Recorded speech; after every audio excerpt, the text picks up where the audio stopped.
Lunacy is not a form of personal or public degradation, for it is a level of the world of unknown politics. Everything's living in a conspired dream of control, a mass conformity. Below the threshold of consciousness or apprehension, specifically involving or using stimuli that become effective subconsciously by repetition. The government knows this and uses it against you. We must be aware of the soundness of mind and judgment to see through the iron curtain in front of our eyes so we can question the truth.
Whatever is discussed in this show tonight is your choice to believe what I tell you at your own risk. These are controversial topics that have become the great conspiracies of the world. You will hear information that is graphic and can be disturbing to people extremely sensitive to worldviews and religions. So please, listeners' discretion will be advised. Hello and welcome to Subliminal Sanity, Show 16, Occult Science and Super Soldiers. I'm your host, Judas. And I'm Crowley. And it's nice to be here, and thank you for tuning in.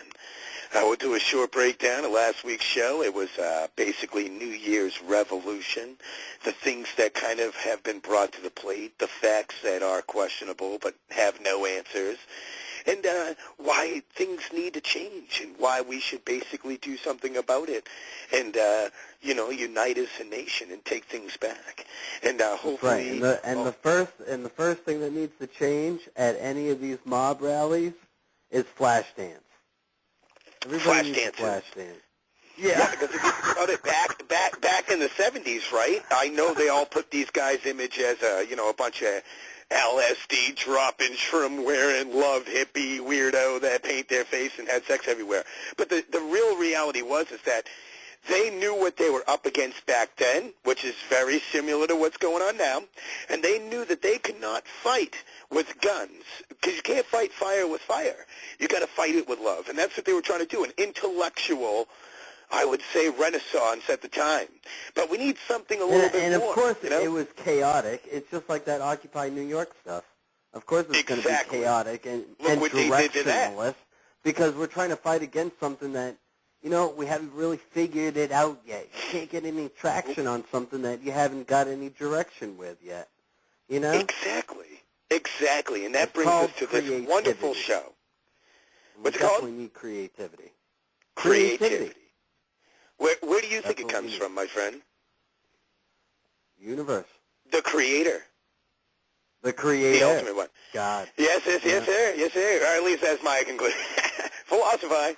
Anywho, that's we're what going to jump right into this. Come to grips What's with. that? That's what I've come to grips with. You're the man, brother. Yeah. So anywho, we're going to go ahead and jump right into the truth in Socrates' poison. And Dan, if you could go ahead and rip that out for us, the intro to Truth in Socrates' Shortly poison. before dying, Socrates spoke his last words to Crito, saying, "Crito, we owe a cock to Asclepius. Do pay it. Don't forget. Socrates understood that we leave this world with nothing, and what we leave behind goes to the gods or government, an oxymoron because they are the same. And that is the truth in Socrates' Poison. Well, we have some wonderful quotes in The Truth in Socrates' Poison this week. The scientists of today think deeply instead of clearly. One must be quite sane to think clearly, but one can think deeply and be quite insane. And that was Albert Einstein. Technology is a strange gift. It gives you great gifts with one hand and stabs you in the back with the other. And that was C.P. Snow. It is not simply against future conspiracies of the evil men which we have to guard ourselves, but the weaknesses and faults in our own social order and in our ways of living against which we have to be on continual guard. And that's Dr. Ewan Cameron. The intuitive mind is a sacred gift, and the rational mind is a faithful servant. We have created a society that honors the servant and has forgotten the gift. And that was also Albert Einstein. Industry, technology, and commerce can thrive only as long as an idealistic national community offers the necessary preconditions. And these do not lie in material egoism, but in a spirit of sacrifice and joyful renunciation. Adolf Hitler. Let's look at that, renunciation, the act or practice of renouncing sacrifice, Brit, a legal document by which a person appointed in a will to be its executor, or a person preferentially entitled to administer the estate of an intestate, renounces of his right. So that sounds pretty scary. And I would like to throw out my appreciations to Jordan Maxwell, Alex Jones, Melissa, and Aaron from TruthStream Media. Check them out. And anyone else I failed to mention, for I do not know their names. I apologize. But thank you, if you're listening or ever come across, for your work and informing people of the facts through your deep research, allowing most of my information for you guys tonight. And thank you once again to all those people mentioned. Now, this brings me to Nazis and the Holocaust. Now, before we get into the show, I would just have to say real quick that what you're doing here tonight is basically what you're going to hear tonight is 16 to 18 hours a day worth of research and reading, and watching sometimes 3 to 4 hour videos to find the info for this week's show. Now, the things I have found out about DARPA goes far more lengthier than what you will hear tonight, but in research for a request from our diligent listener, Brad, we have found out all we could about DARPA and their creations of the super soldiers, and more. I would be happy and honored if you would give us a call, Brad, to attend the show, just in case we don't cover all your concerns and your own awareness of this company known as DARPA. You can jump in with your knowledge and questions, and together we can gain a sense of awareness ourselves. So give us a call at 818-431-8214. That's 818-431-8214. Thank you, Brad, for the wonderful request, and this is all for you. Now, tonight we're going to cut this into 2 parts, only because I want to discuss the foundations of these developments. Where did this knowledge come from? And what do they know that we don't? Well, let's discuss occult. Occult means hidden. Hidden science, occult science, and the super soldiers. Hence that, you know? So, in our show, Immolated Culling, we had discussed the Nazis and the Third Reich, and through the Thule or Vril Society had channeled demons or extraterrestrial beings, or even ultra-terrestrial beings, or whatever they were, for furthering their knowledge of science and technology for the combination of what I call a spiritual science.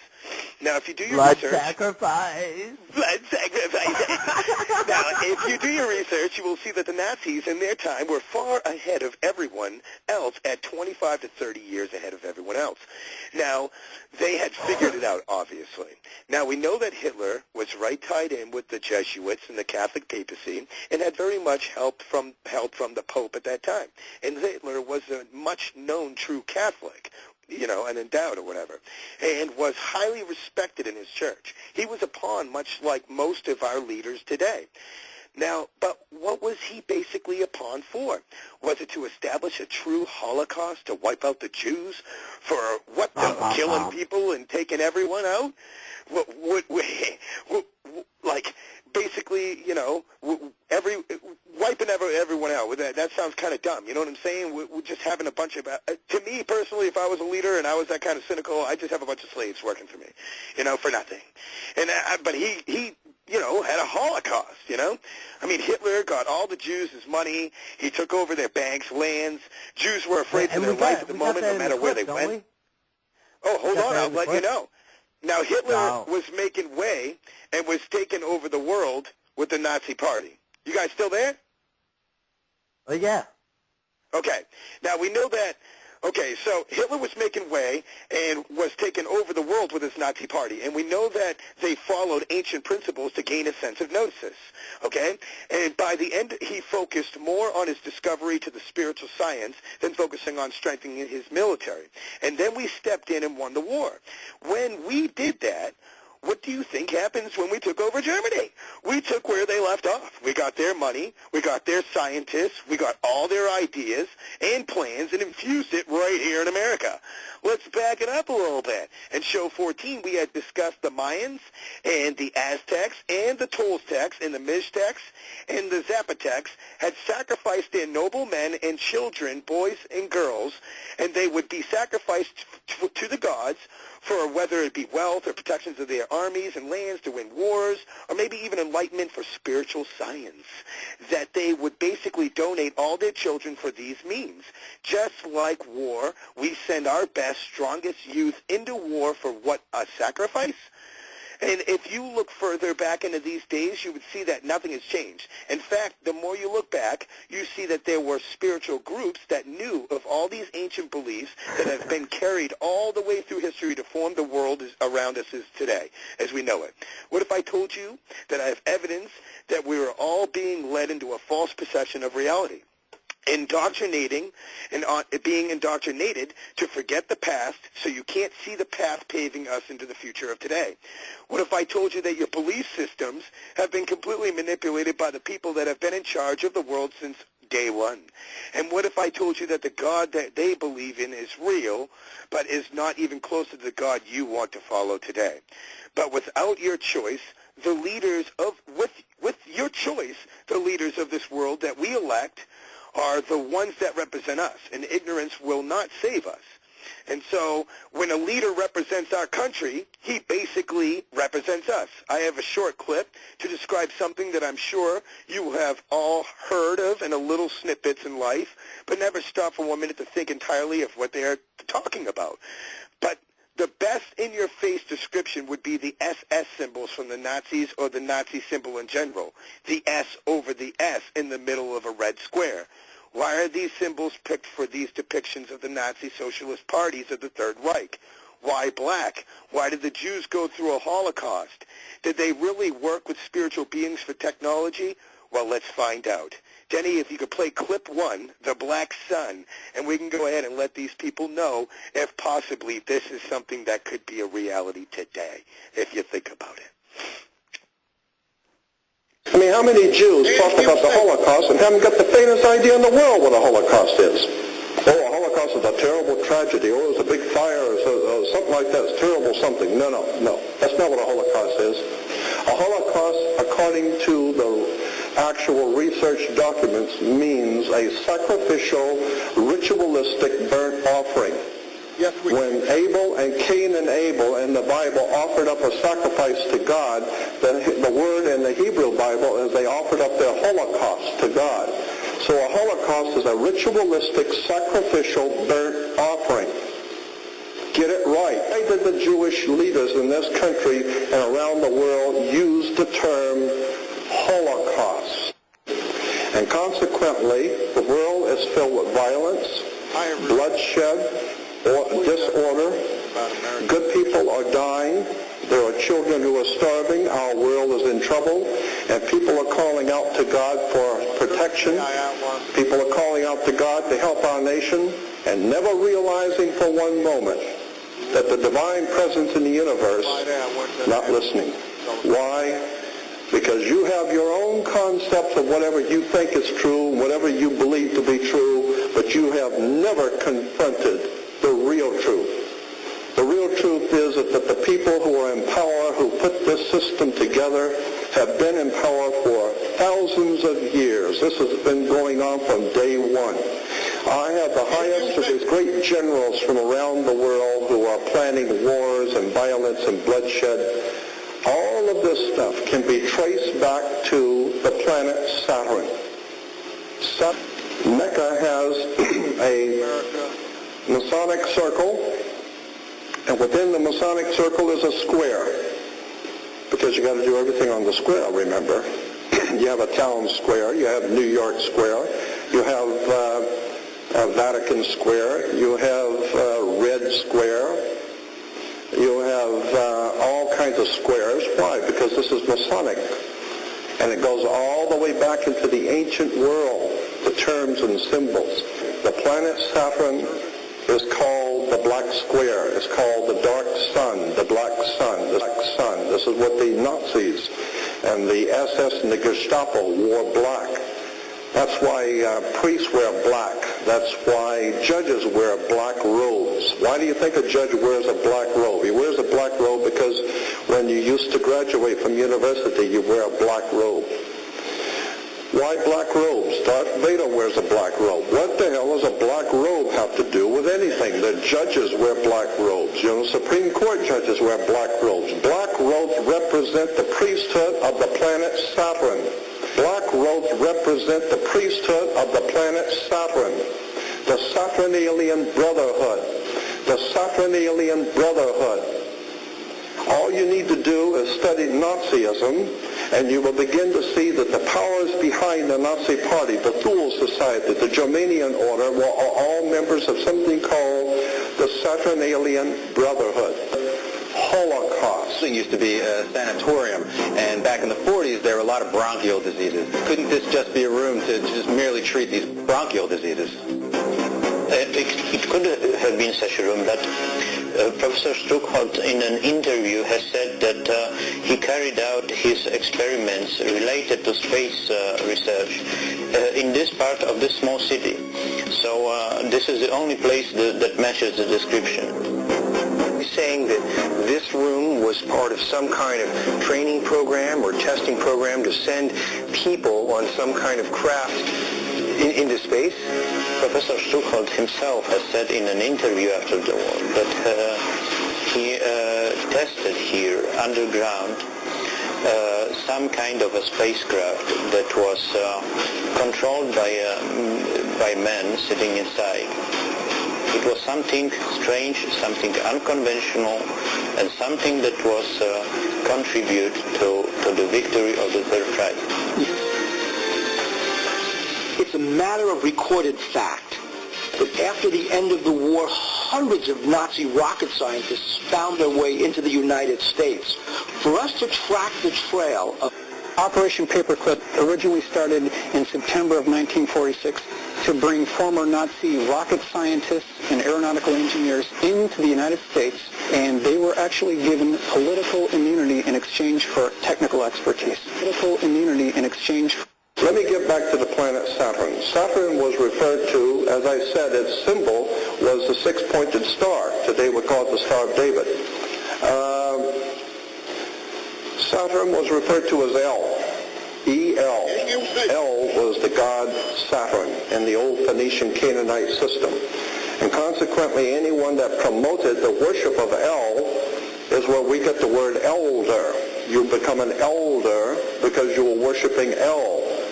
And when you worship El and become an elder, then how did you get to be an elder? You got elected. So therefore we have elections. Now that you have been elected to be an elder, now you are one of the elites. Why? Now you have moved up, like in an elevator. You are now moved up in society. Consequently, it's all money. It's all manipulation and exploitation coming out of Phoenicia, Canaan. It goes back to the old Sumerian, Babylonian systems of words and terms and symbols. Also on the other. quite likely that this coffee house meeting witnessed the birth of the secret Thule Society, which in turn later spawned the German National Socialist Party, the SS, Black Sun, and the Vril Society, which in its turn gave a foundation to the occult activities of the Third Reich and the new comprehensive technology. The invincible source of power for them was the Black Sun, an infinite beam of light which, although invisible to the human eye, was nevertheless there and very real. Just as the bright daylight sun can illuminate the exterior, so the dark sun can light up the soul of man.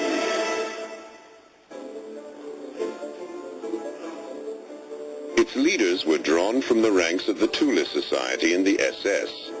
In many ways, their ideas differed significantly from the accepted National Socialist Party line. Their emblem was the Black Sun. A secret philosophy thousands of years old provided the foundation on which the occult practitioners of the Third Reich would later build. The Black Sun symbol can be found in many Babylonian and Assyrian places of worship. Even the Phoenicians and the Carthaginians knew of the symbol and the beliefs that it represented, The Babylonian and Assyrian civilizations often depicted the Black Sun, the Godhead's inner light, in the form of a cross. Consequently, if anything's going to happen in this country to turn it around, we're going to need a renaissance, an intellectual, spiritual renaissance. Because you can't do it with arms. Adolf Hitler rose to power the same way George Bush did. It's the simple Mickey Mouse routine that it works every time. I'm ashamed of this country, and I'm ashamed of the people who call themselves Americans, who drive around with a damn silly-ass flag on their car and not even realize that's not an American flag. All you got to do is do your homework. You'll find out that is a United States flag. The Saturnalian Brotherhood, the worship of the planet Saturn. Saturn's color was black. The black, each one of the gods and each one of the planets were associated with a different color. Green was associated with Venus, and that's why today in Islamic countries today you will see all of their flags and harlotry in the Islamic world are in green. And you'll see the crescent with the star. Many people think the crescent is the crescent of the moon, but it is not. According to the actual research documents, the crescent on the Islamic flags is the crescent of the planet Venus. Holocaust. This goes back thousands of years. You will see carved on stones in Russia and all over Europe as an interesting symbol. It's the symbol of the sun, petroglyphs with the sun symbol. So that's an ancient, going back to the Bronze Age. The cross on the circle at the west. Incidentally, if you take north, east, west, and south, that spells news. Anything that happens in the world is news, north, east, west, and south. This government is dominated by international maritime admiralty law, the law of international banks. International maritime admiralty law, or mafia. Now, you got to ask yourself, how come the Pope has to bow to get the square on his head? Have to bow to politicians. You better check this out and figure out, why does the Pope have to bow to politicians? Cal was ruled from the red square. You find that in the Vatican, the red square. The Nazis use the red square.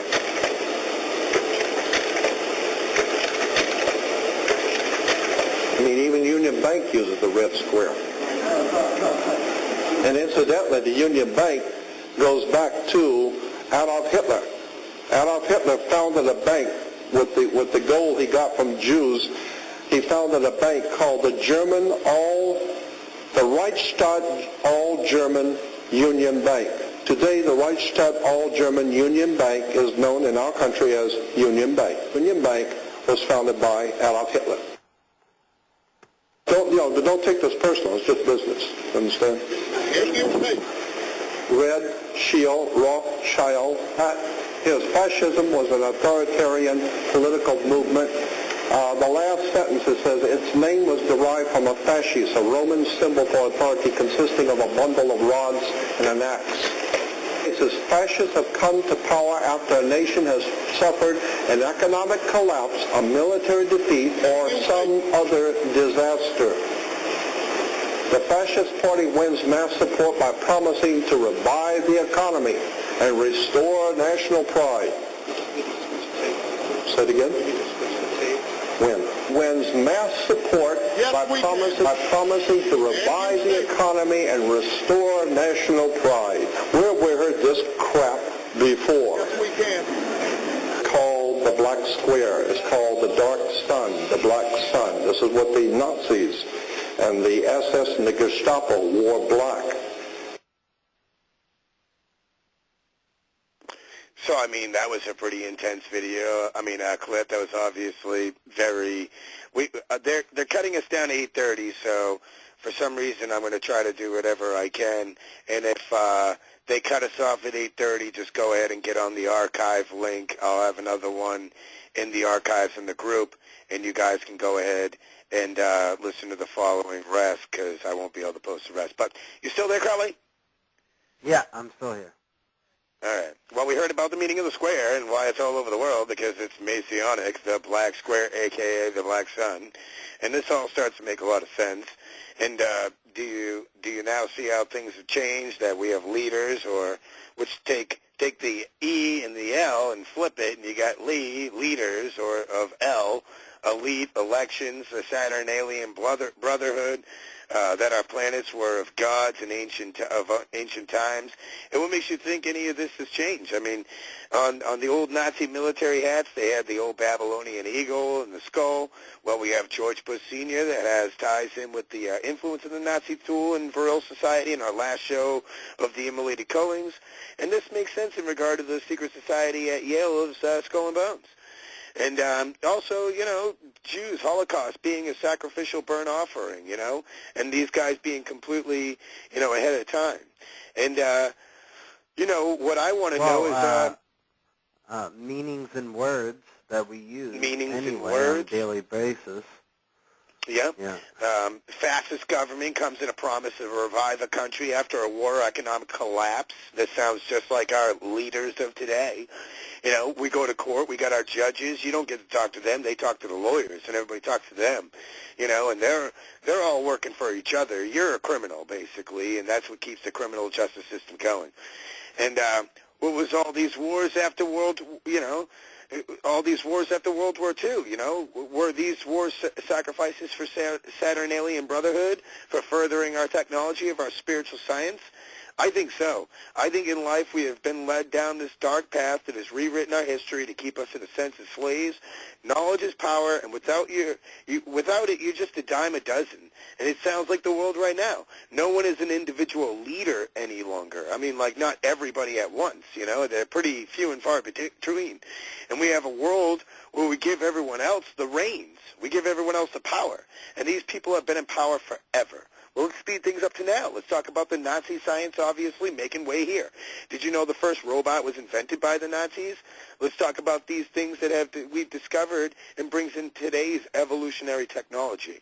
And I think the products we have available for us today proves that German science is very noticeably here in America. We have NASA, which started from them. We have the atom bomb. We have many main things that show that these guys are working with the Saturnalian Brotherhood and maybe communicating with higher entities to gain spiritual, technological science.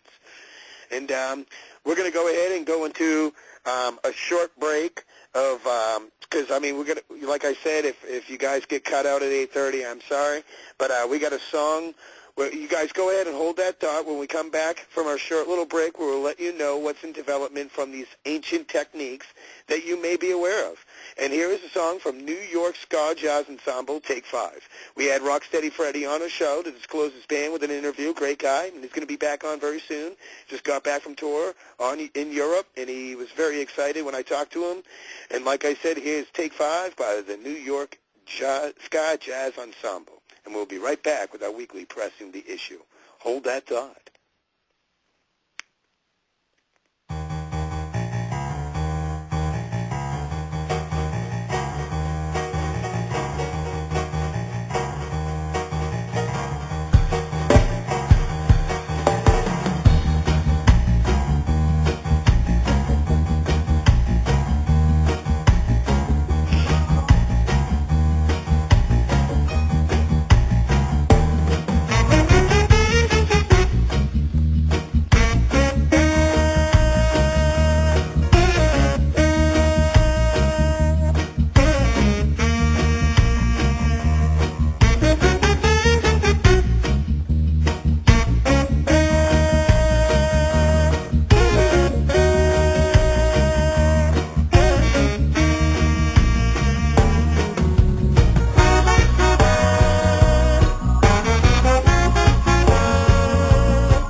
confirmed cases of swine flu has topped over 100,000 now, with the World Health Organization calling the pandemic unstoppable and suggesting mass vaccination. But are we actually fighting a man-made tragedy? Some are asking. Investigative journalist and athlete contributor Wayne Madsen's in Washington to tell us more about claims that the virus began life in a lab. That there have been laboratories, especially at the University of Wisconsin at Madison, that were involved in this, what I call the Jurassic Park development of this particular flu. The 1918 flu, called the Spanish flu, was extracted from the corpse of a dead Inuit woman who died of the disease in Brevig Mission, Alaska, a small Inuit village, and it was recombined with, or combined with other forms of flu to create this particular H1N1 that's been declared a pandemic by the World Health Organization. H1N1 that's been stemmed from. On July the 4th, 1984, the New Delhi newspaper in India called The Patriot published an article making the first detailed charges of AIDS as being a counter-biological warfare agent. In the 1970s, President Jimmy Carter commissioned the Global 2000 report. The findings of the report blamed virtually all of the world problems on the population growth of non-white people. The report went on as far as recommending the elimination of at least 2 billion people in third world nations off the face of the earth by the year 2000 in order to restore Western supremacy. Interestingly enough, also in the 70s, the AIDS epidemic broke out, claiming huge amounts of life in third world nations near Frederick, Maryland.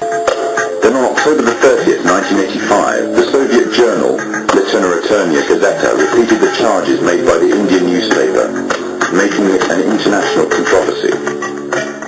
All this, however, was easily passed off as a communist rhetoric by the Masonic West. However, on October the 26th, 1986, the Sunday Express became the first Western newspaper to run a front-page story confirming the findings of the Indian and Soviet newspapers entitled AIDS Made in Lab Shock. AIDS Made in Lab Shock. The outbreak of AIDS has been linked to vaccine programs around the world.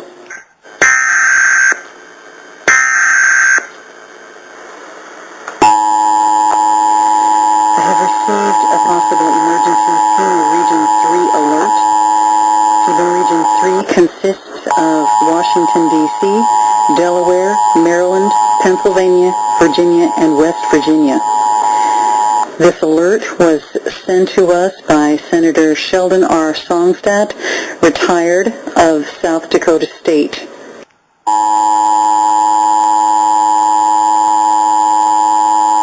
Greetings, citizens of the world. We are anonymous. This is an emergency warning.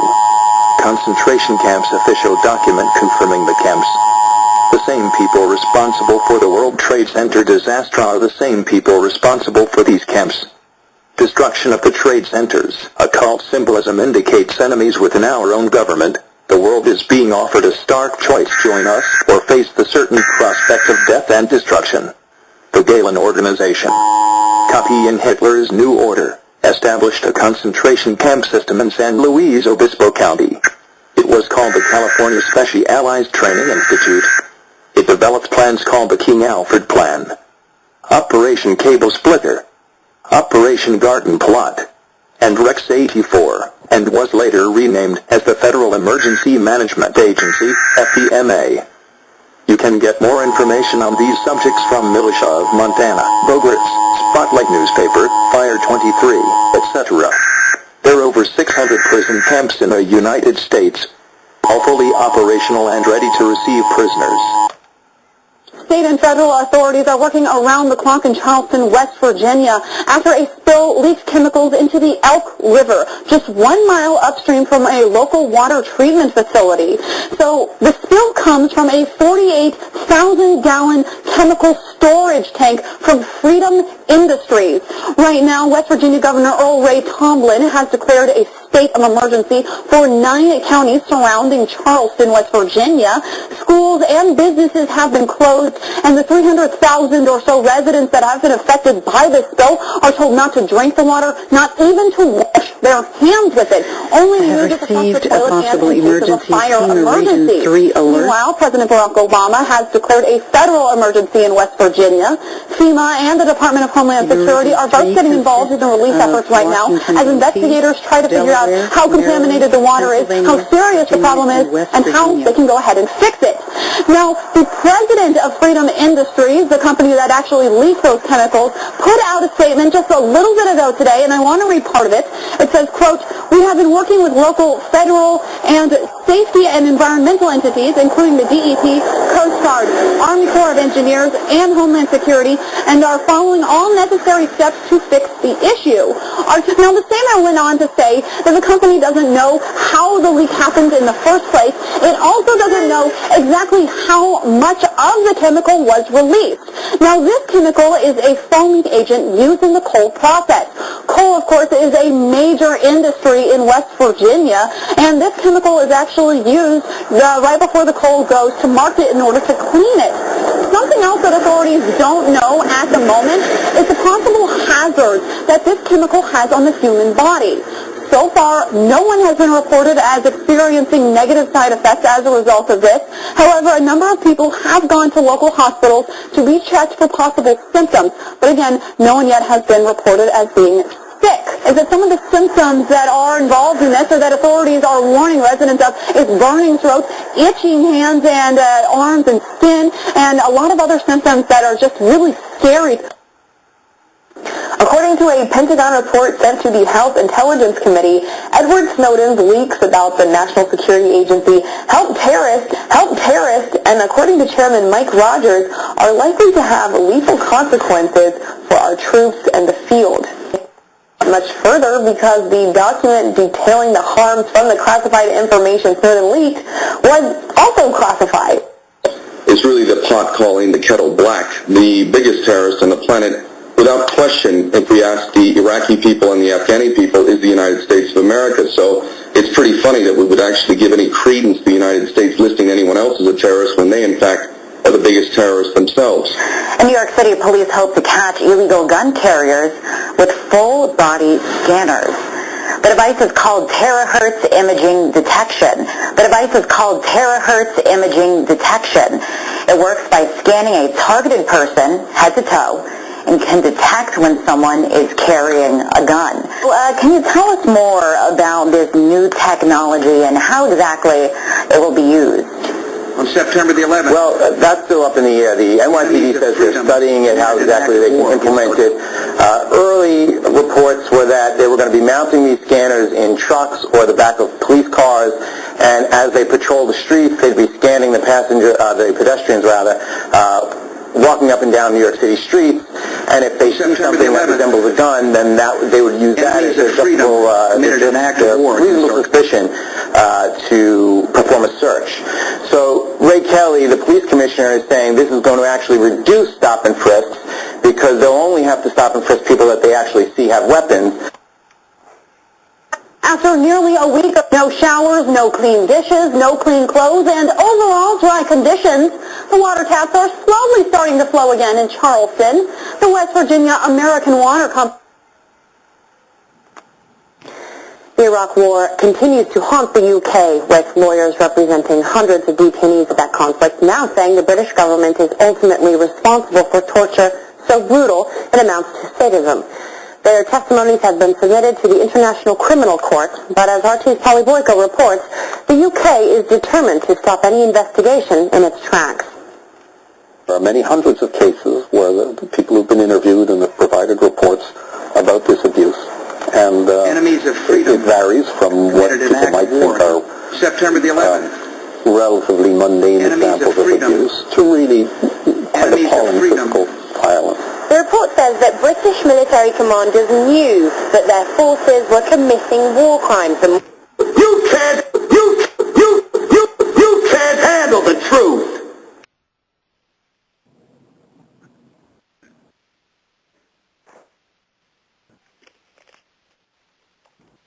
All right. Yep. Are you guys there? The truth. Yeah, you bunch of radicals. What we call it, a radical. Wow, that was quite the intro. Holy cow, wow. Good Lord. Oh, yeah, we always cover the news, and then we go right into Fukushima, and you're the Fukushima guy. Yeah, the debris field's starting to hit, the floating debris field that we all predicted during the early days would start hitting Southern California in January of 2014. Sure enough, it's starting to hit all over Catalina Island, starting to hit in Huntington Beach, Pacific Beach the last 48 hours.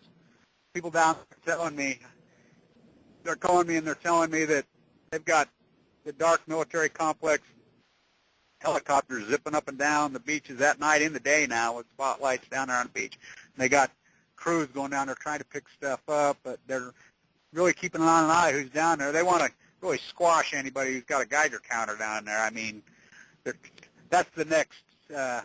I really think people that are using Geiger counters down along the beach will be the next Michael Hastings, Aaron Swartz. They start to target. They don't want the truth coming out. They're going to start freaking targeting any truth tellers in California right now. And so the propaganda machine's in full flight in California on, oh, it's safe limits, it's safe limits. Yeah, sure it is. And we believe you. We believe everything. That's, So it's the same old. They won't tell us anything. They cover up the data from Fukushima, so we have to rely on freelancers, and then they counter with the fake scientists that come out. Oh, we got this scientist says, the L.A. Times, all these different media outlets, and then I read down through the scientists, and they have no scientists. They quote this lunatic from Stony Brook who's not a scientist, who's been quoting this ridiculous study that came out in 2011-14 of the blue. We debunked that whole study with a tracer study that did show some cesium in. He keeps quoting that, and he's not even a scientist. He's a nobody. And so they regard, the limits are safe. When San Mateo County themselves went down and verified, and they're like, yeah, the levels are up. There's a new video out today, a guy who's a shill took his, he makes Geiger counters and went down. Yeah, see, there's no cesium 137, 134, but, God, I'm measuring 150. And so I talked to him today, and I'm like, so you're measuring 150. That's higher than hell. Yeah, but it's natural. Yeah. I said, what do you mean it's natural occurring? From what? What is it naturally occurring from? You tell me. It's not natural. If it was so natural, why do they have nuclear waste places that they have to basically store away from civilization? Well, if they don't store it, they tell us they store it. I said, they're right in your backyard. Everybody's got one in their backyard. Exactly. Eventually, that's what's going to happen. Well, it already has. So, when there's 104 nuclear reactors in the United States, and everybody's always gone off me. I've always lectured, and I've said 252. I've said that for 30 years, 20 years, and they're like, what are you talking about? Because I use all the secret ones, the ones that don't count. We have 4 here in Utah. We don't have any. The one at the Oregon State, they're all over on universities, all over, the secret ones. Well, they got nuclear waste in it too, the secret military reactors. They're on bases there, so all this waste, they're shoving in your backyard, and you don't even know it. They're on every military base. I mean, they're putting it anywhere they can find. And they transport all up and down across the country, so God only knows. They say, well, we don't know, and they're probably right. We don't know where it comes from because they've been so secret about this waste for so long. Hell, the truth be known, it would scare the bejesus out of every one of us how many spills and accidents happen, just like this one in West Virginia.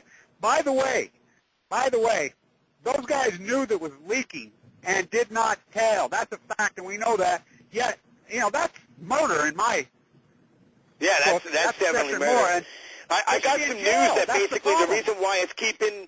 I heard that the reason why it's keeping so much of a hush-hush is because it's connected to GE here in America. Jeffrey Immelt is head of the GE and also head of the United States Economic Advisory Board, and he's invited to join President Barack Obama personally to do with this.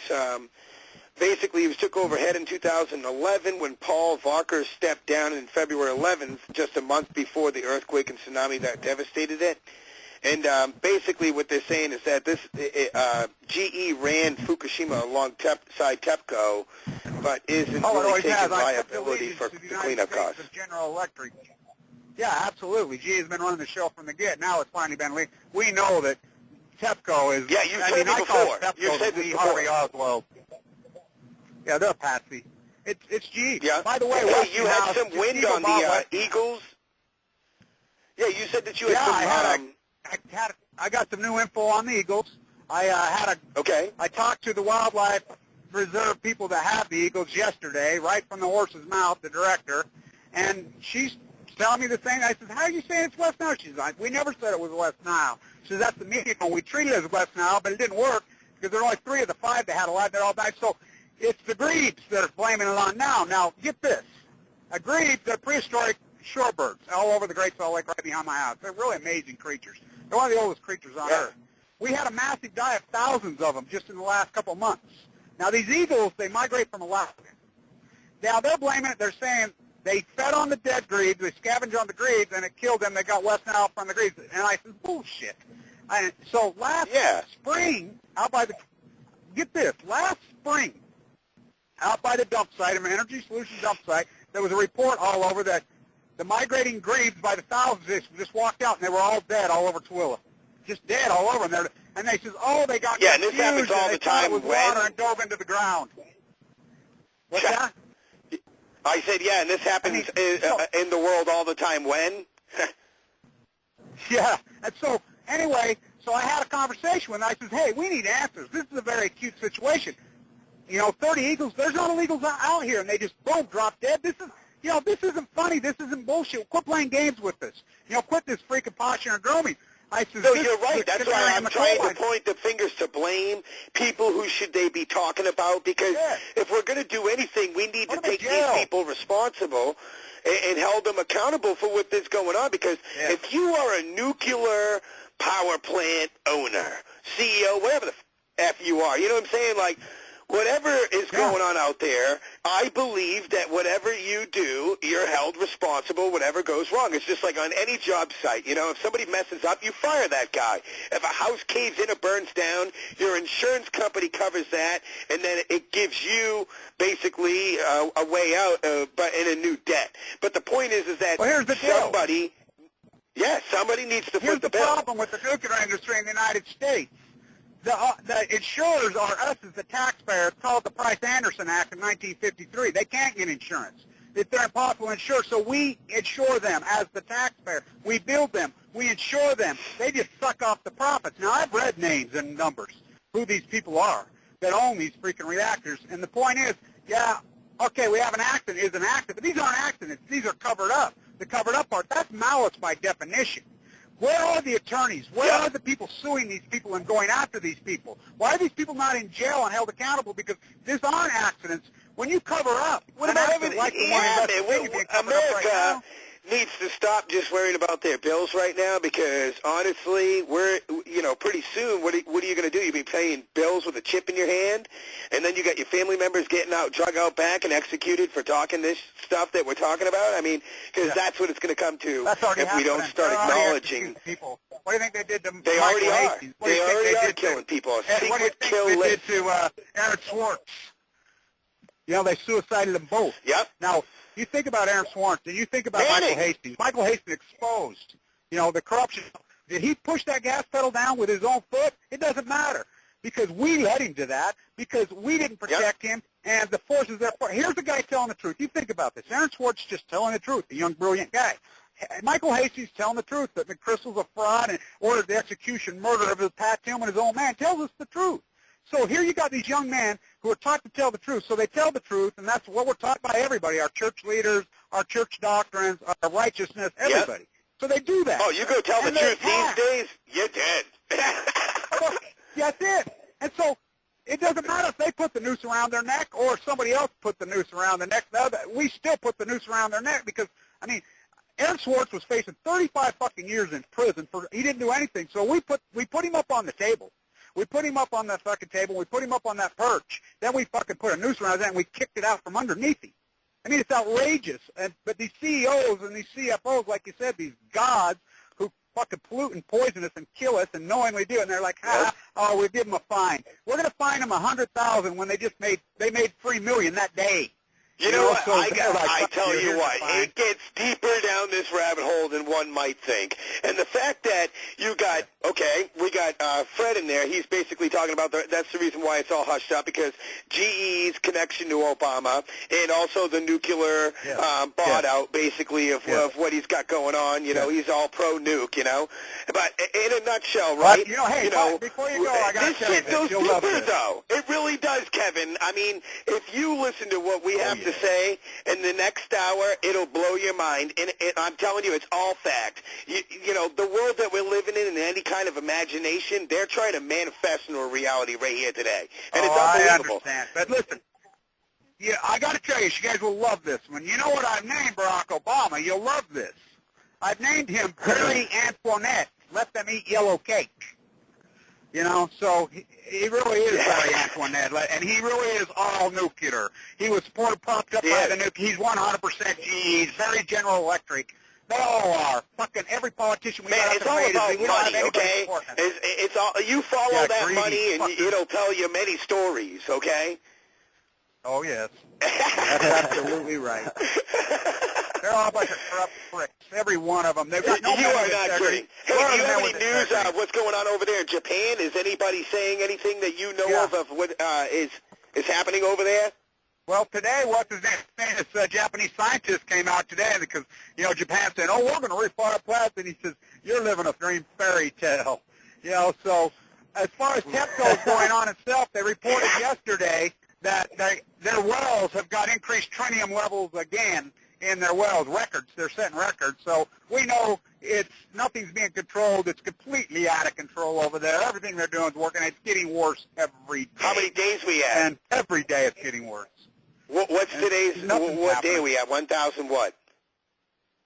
1,041, I believe. Well, 41. Japanese time. I like to use Japanese because when I have 1,042, it'll be in Japan because I always use the Japan. Everybody gives me shit on my videos because I date the data. Yeah, I was always wondering how come your videos are a day ahead. Because that's when it happened. I mean, I'm reporting in Fukushima, and there's a lot of people in Fukushima who watch my videos, a lot in Japan. Well, they did. Now they have to bootleg them. You know it's against the law for my videos to play in Japan right now? Anybody's on Fukushima. Are you serious? So, yeah. You're like the new, you know what you are? You're the guy on Big Brother, right? You know the guy that they play during Hate Week or Hate Hour that they have talking against Big Brother?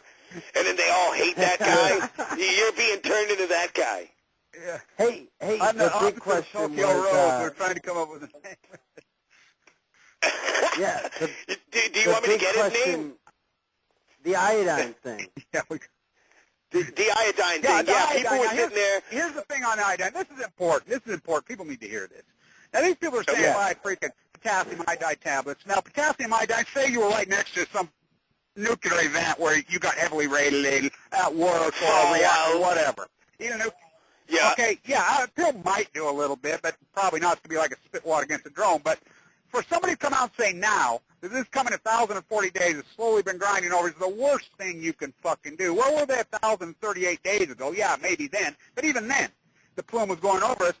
And if you start eating potassium iodine tablets, I'm hearing you right now, you will do more damage to your body be good because what it will do, it will flood the thyroid gland, and it will trick the thyroid gland into a placebo event. You need to do this in an everyday way. It's just like, there's no magic bullets when you want to lose weight. There's no magic bullets when you want to freaking do anything in life. It's hard work. So you need to change your diet and get the potassium into your diet through food every day in a regular way. Whether that's eating a couple bananas or, drinking some carrot juice or some beet juice or eating some good proper salads. Taking some jogs, working out, living like you're 15 again. But a big piece of it is the diet, the vitamin D and the vitamin D from the sun. But we definitely need to start mediate that radiation. I definitely think that all this stuff is good, great stuff to say. But in a nutshell, whoever's listening, I will find the numbers for people in Florida. But it's your job to go find the numbers in your state and to find out who to call to start complaining about GE, TEPCO, all these pro-nuke companies, and start doing your job as an American, man. Because, call your congressman Those numbers are call your available. congressmen, your legislators, your state senators, your news you make more corporations. difference than you think. Yes. All your local news station and pitch. Yep. Yeah. It's just like this. When you get pulled over by a cop, right? Shut down. Check this out. When you get pulled over by a cop, if you don't know your rights, you have no rights. But the moment you start speaking your rights, they treat you completely differently. And that is the truth. And so it's just like this way right here. They think that you guys are ignorant. Make sure you got your video camera going when the cop, when you start telling your cop, you ain't kidding, brother. I tell you what, that's the only witness you got. And make sure it's hidden where they can't see it. Because I got mine knocked out of my hand out of the Energy Solutions dump site by a cop. And get this, I'm out there. You know, it's just me and an old lady out there when they brought the Santa Fe generator, and I couldn't get near because I was full of leukemia. She's over there with her Geiger counters going. And this rent-a-cop come up to me, and he got all stupid when he hit me in my hand and knocked my my camera out of my hand. And I told him, I said, I'm on public property. And I went off. You should have heard me. I says, let me tell you something. I says, I'm full of leukemia, and I says, I'll tell you what, you come near me, I'm a public property. One of us is going to die, and I've been shooting since I was a freaking 3-year-old. I'll guarantee you I don't miss. You know, and I didn't have a gun with me. I'm an American. I was a punk-ass club. I told him. That's right. He smacked my hand. All right, buddy, we're climbing on 8 o'clock here. It's awesome having you on. I'm going to go ahead and continue on with the new technology and science, spiritual science discovered from the Nazis and bringing this science to America, because I believe we are living in Nazi America. I really don't care fascism, how. No doubt about it. Fascism.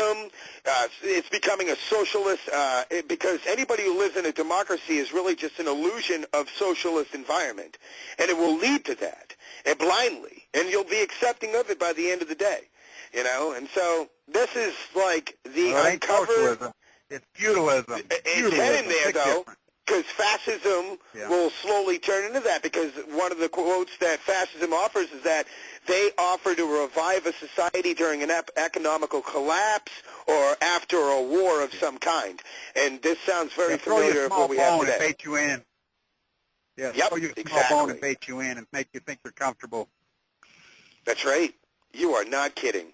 So we bring up DARPA, right, because of, I guess, the Nazi science and the technology that they had at their time was 20 to 50 years ahead of their time. Well, when we won the war, we took all their information, all their scientists, and brought them here. So if you're just coming in, we're going to be coming in on the half hour if you guys are listening, and I have the link inside the event post of the Facebook group page, and you can go ahead and it says link part 2, so if it does cut out, you guys can go ahead and jump right in on there.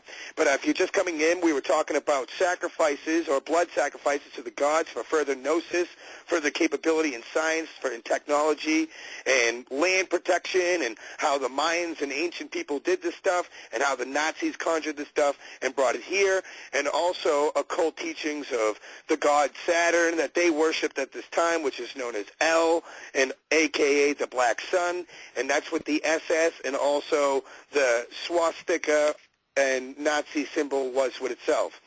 Well, our country basically took people over in Project Paperclip. The Norwegians actually wore a paperclip in protest against the Holocaust, which we know now is a sacrificial burnt offering, and it was basically worn in protest against the Holocaust. Well, what a kick in the face for us to be able to bring in the Nazi scientists for political immunity to come in here and teach us their ancient ways for spiritual, which, by the way, some are still alive and living. It is. You think about how some of these SS who are, what's his name? They just found the one is still alive, living in Michigan, and he's been given asylum the whole time in the U.S. I know. He's like still fine. I bet you he doesn't even have to pay taxes. Political immunity. I was reading it just the other day. Yeah. Oh, my political God. immunity, and they found him. And I'm like, really? Yeah, and they're after people like us. Can you believe it? Truth, freedom fighters, okay? You know? Well, did they bring the Nazi Germany to the new Nazi America? That's the question. Well, if this is something that is a little hard to wrap the truth around, I got a clip for the new science and technology invented by Boston Dynamics, a.k.a. DARPA. And let's see these new advancements for not only war, but the plans they have for you. DARPA has been on top of it. These guys have not only helped with the advancements of MK Ultra invented by the Nazis, which was a mind programming system to be able to basically subliminally control you through propaganda, but they have the most advanced robots today. In fact, all around the world, every government is creating these super soldiers. That's right, these super soldiers. They also have some other wonderful news of evolution to their discoveries to bring your imagination to a reality. If we could, let's go ahead and hear DARPA, the New American Nazi Science. Please play clip 2 if you could.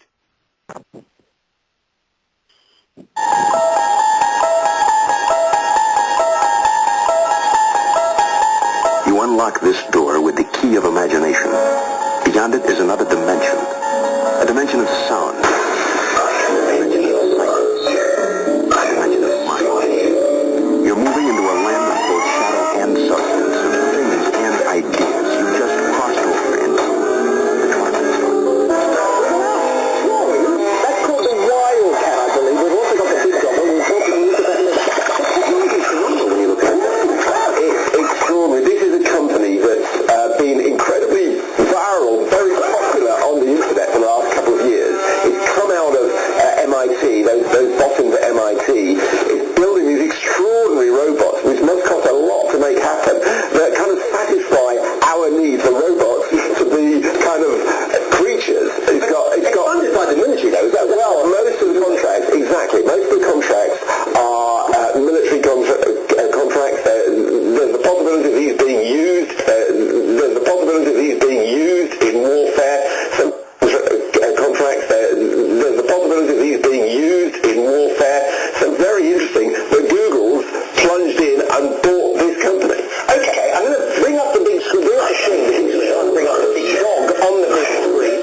You talk about, warfare and different terrain. This thing apparently can go over all sorts of terrain. What is Google doing? The 8th robotic company in 6 months. Well, this is an extraordinary thing that's happened just in the last couple of weeks. We found out about it in the last couple of weeks. Google suddenly revealed in the New York Times that it's bought 7 robotic companies. This is an 8th. And interestingly, in charge of this whole effort is a guy called Andy Rubin, who was the head of, wait for it, Android. He was the brains behind Android. Android, which was nothing to do with robots, was a software system, an incredibly successful software system, a mobile operating system. The U.S. military has designed drones so small that they're starting to look like tiny insects. These are used to get into areas that they normally wouldn't be able to reach. These secret insect drones are said to help the fight against terrorism and help protect us. Yeah, they look cool and could make a fun toy, but is this something that could cause concern in the future? People in New York and the Washington, D.C. area have been reporting strange sightings of what they describe as tiny machines hovering around different gatherings like the anti-war rally in Lafayette Square last month. A student was convinced these were not real bugs. Your users are already on Facebook, and for the ones who aren't, they probably will be soon. According to the Department of Homeland Security reports, Facebook has replaced almost every other CIA information gathering program since it was launched in 2004. After years of secretly monitoring the public, we were astounded. So many people would willingly publicize where they lived, their religious and political views, an alphabetized list of all their friends' personal email addresses, phone numbers, hundreds of photos of themselves, and even status updates about what they were doing moment to moment. It is truly a dream come true for the CIA. Ladies and gentlemen, we are in a science fiction movie. It's 2013. Many of the technologies developed by DARPA and the globalists using Western ingenuity have developed technologies, they say themselves, 30 to 50 years advanced than what the public knows in the national security complex. 26 years ago, humanoids were being grown in the uteruses of cows. The guys just searched the glow-in-the-dark park jellyfish monkeys. We'll put those on screen for viewers. There they are. That's the Sunday Mercury newspaper. And there is the glow-in-the-dark monkey. featured 17 teams from across the world and a range of humanoid, quadruped, and hexapod robots, all designed for disaster response.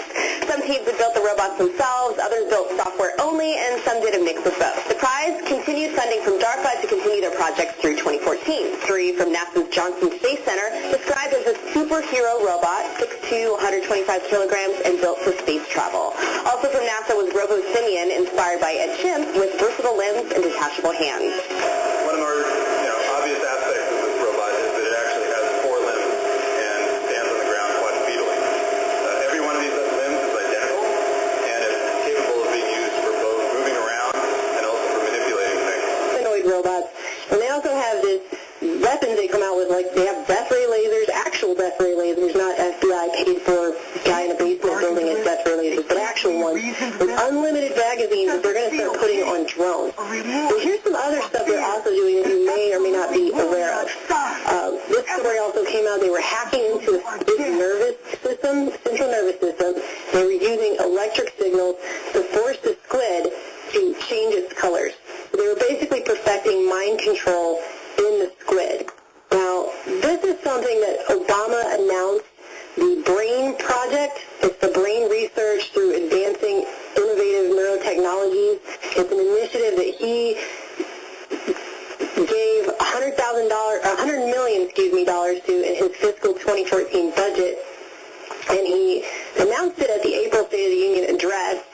But this basically will produce pictures of your brain showing how individual brain cells and complex neural circuits interact at the speed of thought, and explore how the brain records, processes, uses, stores, and retrieves vast quantities of information, and the links between that and between brain function and behavior. And DARPA is actually working on that, and at the same time they're working on that, they're working on building robots with real brains in a different project called the Physical Intelligence Program, which is basically a Pentagon-funded team of researchers that have constructed a machine that would allow robots to act independently. And one of the guys on the thing says it's going to be looking and thinking like a human brain that they're going to put into a robot. So it goes right back to Kurzweil that we talked about last hour. So they're controlling rats' brains and checking out fight or flight. They're on a program right now that President Obama's funding $100 million to, having to do with how our brains work, while simultaneously at the same time building robots that function with real brains. And then all of that you have, remember the movie Avatar with the blue people? Oh, yeah. Remember that? They actually also have a project, and they have creatively called it Avatar, where it's basically the same as the movie, but with robots instead of aliens. And the goal is to develop interfaces and algorithms that enable soldiers to effectively partner with semi-autonomous bipedal machines and act as soldier surrogates. That they said that should be classified. But you talked about robotic drones, DU sabos, decapitation weapons for heads of state, and now I'm seeing more and more of this. So my question is, they're telling us this is the latest, but from my information, they're just showing older stuff, kind of like the B-2 bomber was around for 20 years before they rolled that out. So what's your take on the end of the shuttle program that we know Werner von Braun thought up in the 30s, and the fact that they admit that more than 80% of the space program is under DARPA and the Pentagon? This is another example of what DARPA is working on.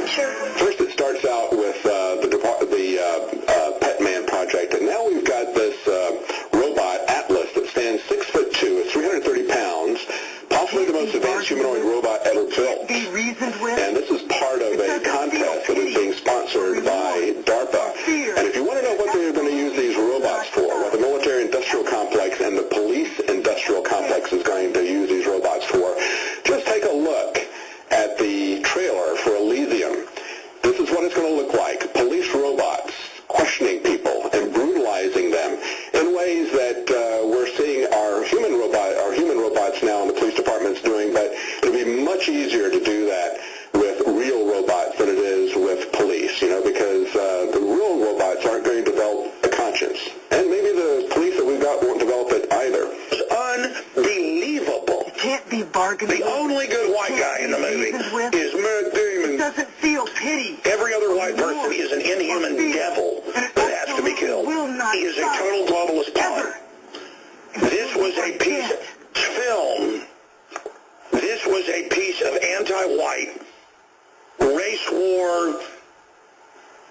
anti-American, anti-free market, anti-capitalist. The world's first robotic soldier was the German Goliath, a sort of mini tank developed in the Second World War. An operator controlled it through a cable and then aimed it at targets such as pillboxes and buildings, and it then carried an explosive charge which was detonated. Man is on a quest to build robot warriors, real terminators that are stronger than people, faster, able to make their own decisions. Your military has already tested prototypes. But how do we get from this to this? The future of robots in my mind is to completely revamp the way we think about battle. They should be able to pick up 200-pound weight hundreds of times and not even be able to notice it. This series investigates how the impossible is becoming possible and what it might mean in the future. At what point do we give the ability to make a kill decision to a machine? DARPA has recruited scientists at the robotics firm Berkeley Bionics to re-engineer the foot soldier and give it superhuman strength. I'm afraid I can't do that. The revolutionary result is the Hulk, a robotic exoskeleton for the human body. The Hulk, or Human Universal Load Carrier, is what it stands for. It's essentially a wearable robot. It takes a load from a person that would be carried in a backpack or in a vest, and it brings that load down to the ground through the exoskeleton structure and to the exoskeleton feet without going through the person. The exoskeleton can help a soldier carry more and new equipment into the field. So things that they haven't been able to do in the past, like, for instance, a single soldier mortar team, a single soldier machine gun crew. These weapons now are carried by multiple soldiers. They could essentially be carried by a single soldier with a device like this. But the ultimate goal of scientists is full autonomy. Robots that make decisions on their own. And humans that are willing to dominate and break laws. And so we have incredible power in the hands of very sadistic, wicked people. The final equation from your research, what is the New World Order? What is their end game? And what are some of the other cutting-edge developments that you're watching? You know, you really pegged it, because we all know the old phrase, knowledge is power. And this is about power. We also know Lord Acton's phrase, power corrupts absolutely. And what we're now coming to a point, and you ask what drives these people, I think it is an unbridled lust for the ultimate form of power, which is the ability to decide who lives and who dies, the ability to decide who can procreate or who can live forever, the ability to decide which trees fall in which forest or where a frog jumps or everything else. Because in my research, I mean, you've got the IBM planetary skin, you've got them putting sensors in oceans, you've got them putting sensors in forests, into trees.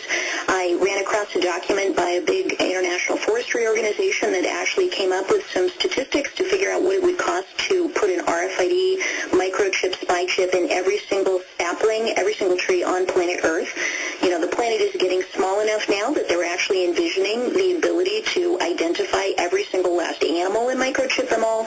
So it's really, you know, what would inspire someone to want to do that? And the only thing that I can think that would inspire someone to want to do that is if they're kind of tapping into a darker desire, which gets us onto the spiritual realm, which is the desire to be completely and totally in control, like God. And, you know, you can go all the way back to the Garden of Eden, and, of course, the conversation that occurred there between Satan and Adam and Eve, that conversation, you know, the foundation of Western civilization, trace it all the way back to its beginning, and that conversation was all about power. You know, the knowledge of good and evil, you will become like gods. Just take a bite out of this apple. And by the way, let me point out that all you listeners out there who have Apple iPads and iPhones and laptop computers, you are carrying around the visual representation of that symbol all day long. You've got the apple with a bite out of it. That represents a deal that was struck when the offer was made. Hey, listen, I will make you like gods. You will have the power of God. And of course, the reality is the only power from God is from God. You know, when God gives you power, that's real power. When God has power, that's real power. By the way, they really want to add a synthetic chromosome into your body to to replicate and put little genetically engineered codes into your DNA. I hope you feel good about that. Human Avatar Project, where they're going to upload the human brain into what will eventually be a virtual human with a real-life brain in there, pseudo-robot, just as you saw in the James Cameron film. And isn't it ironic that right there... So the founders of Google got their early support from the National Science Foundation. The Apollo project that put a man on the moon also gave us, eventually, CAT scans. The Internet. All these things grew out of government investments in basic research, and sometimes, in fact, some of the best products and services spin off completely from unintended research that nobody expected to have certain applications. So Dr. Collins helped lead that genome effort, and that's why we thought it was appropriate to have him here to announce the next great American project, and that's what we're calling the Brain Initiative. Now, as humans, we can identify galaxies light years away. We can study particles smaller than an atom, but we still haven't unlocked the mystery of the 3 pounds of matter that sits between our ears. But today, scientists possess the capability to study individual neurons and figure out the main functions of certain areas of the brain. But a human brain contains almost 100 billion neurons, making trillions of connections. As a child, so Dr. Collins says it's like listening to the string section and trying to figure out what the whole orchestra sounds like. The most powerful computer in the world isn't nearly as intuitive as the one we're born with, waiting to be unlocked. In the budget I will send to Congress next week, I will propose a significant investment by the National Institutes of Health, DARPA, and the National Science Foundation to help get this project off the ground. And we're also partnering with the private sector, including companies and foundations and research institutions. If it was, we'd already know everything there was about how the brain works. Presumably my life would be simpler here.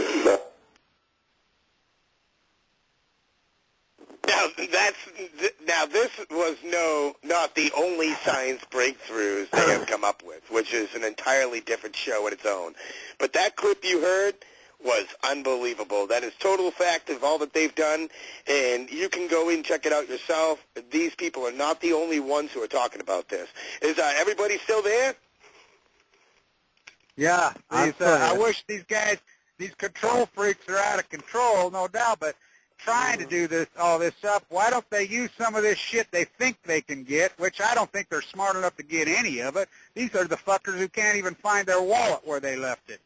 So why don't they use some of this technology to get their robots but they can't fix freaking TEPCO? That's right. Let's go clean up TEPCO with some of your technology, assholes. They've been trying. So most of this stuff, they're having a fairy tale dream. Oh, their control freaks are completely out of control. There's no freaking doubt. We don't check them. We don't stop them. We don't jail them. We don't have anything. But they're not as good as they wish they were. And they are. They do. They think they're immortals. They're arrogant above their own freaking. They want to do this, but they're too stupid to do it. Like I said, they throw money around like they're going to do. Oh, we're going to do it. Just like it falls right back to nuclear. Okay, we've got the nanotechnology team has been in Fukushima. John Holdren and his group has been in the cold fusion. We've been funding $8 billion a year for cold fusion at the Lawrence Livermore Lab, which I protested at in November. The guy resigned. He said, we need to pivot. We've thrown $8 billion a year at cold fusion for the nanotechnology cleanup of a nuclear reactor for how many years? He says, doesn't work. We got to pivot. So they keep dreaming up all this shit and wasting our money and thinking they're going to do it. You know, yeah, this is your money, by the way. They don't do it for any good. They don't do it for any It's my money, too. That's why I'm complaining and bitching about it. Yes. Bullshit. Yeah, they waste. I bet, man. I mean, it's just fraud. So, I mean, like, let's think about this, though, coming back into... We're going to map the brain. Fuck. Check this out. This is what they're saying they're doing because... Down their wallet. Check it out. Wow. Bees are disappearing. What's that? What's that, Carly? Well, NASA just came out saying that they were going to build a supercomputer that could crack any code and was like the human brain.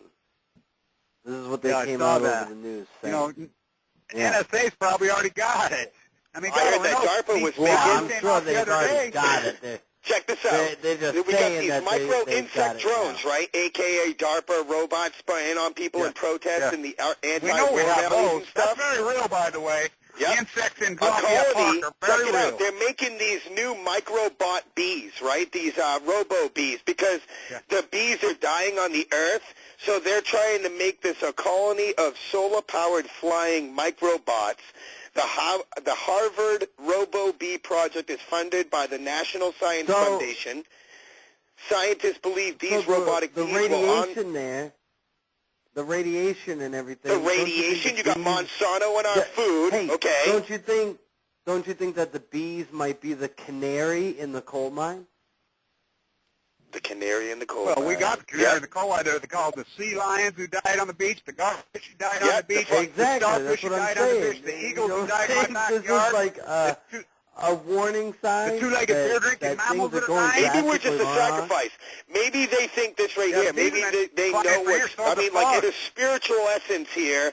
Maybe this goes back to their Agenda 21 with the Georgia Guidestones, bringing it down to 500 million people. Now, who's the woman you had going on talking about the bite out of the apple with Apple? I mean, see, she's got that's actually what I've heard from a few people. That was a doctor on Alex Jones. There was an interview that he was having with him.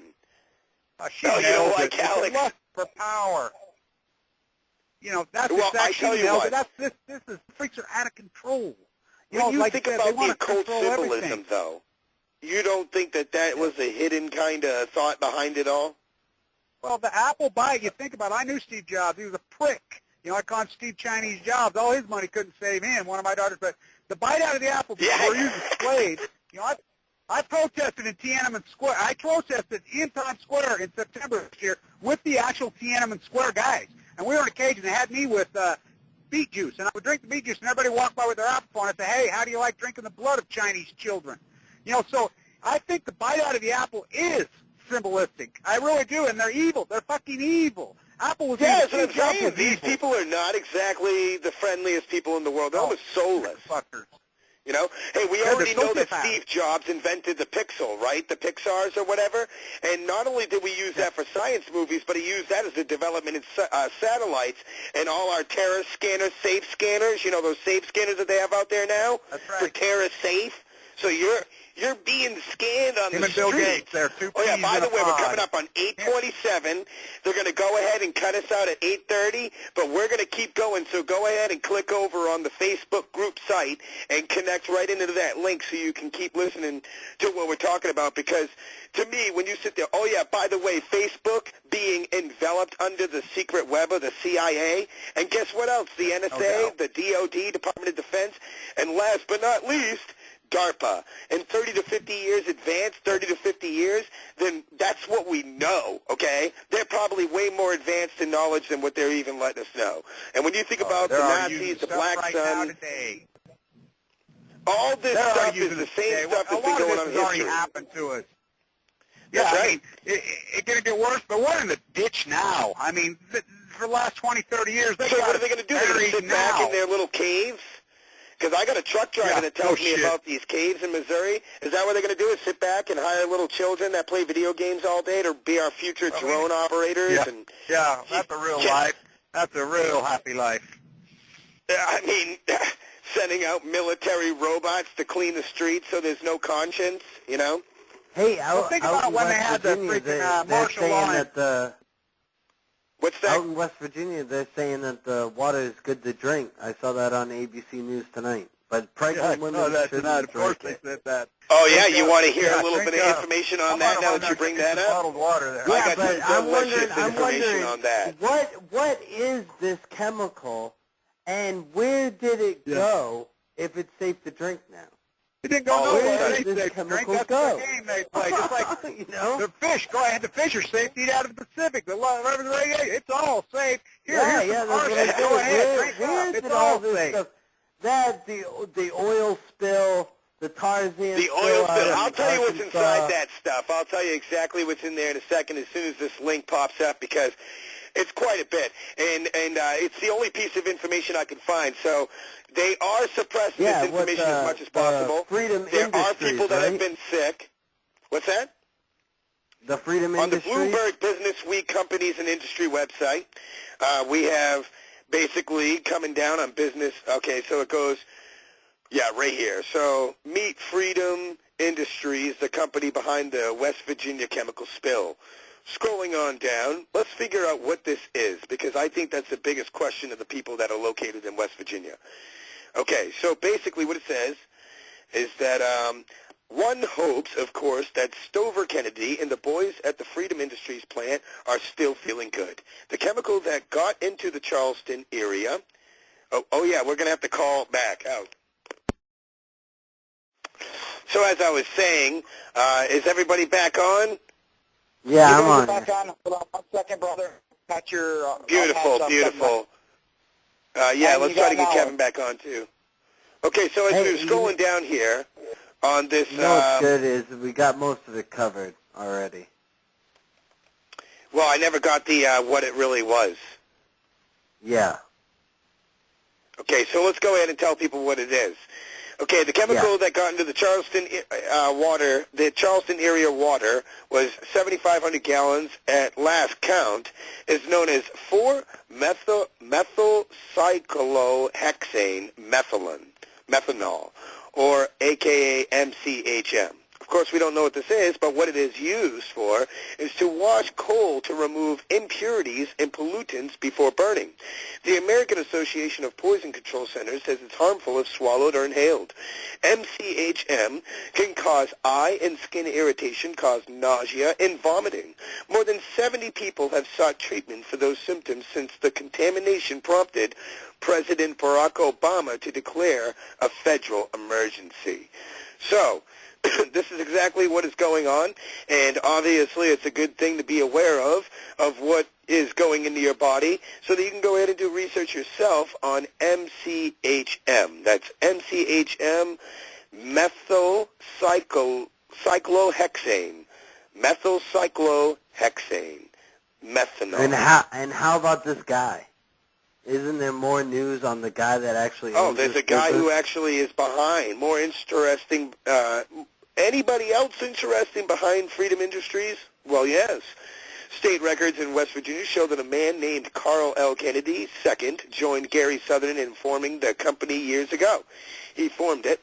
And a well-known restaurant owner and a man about town in Charleston. According to Gazzetti, Kennedy is a twice-convicted felon, which really, I find that asinine.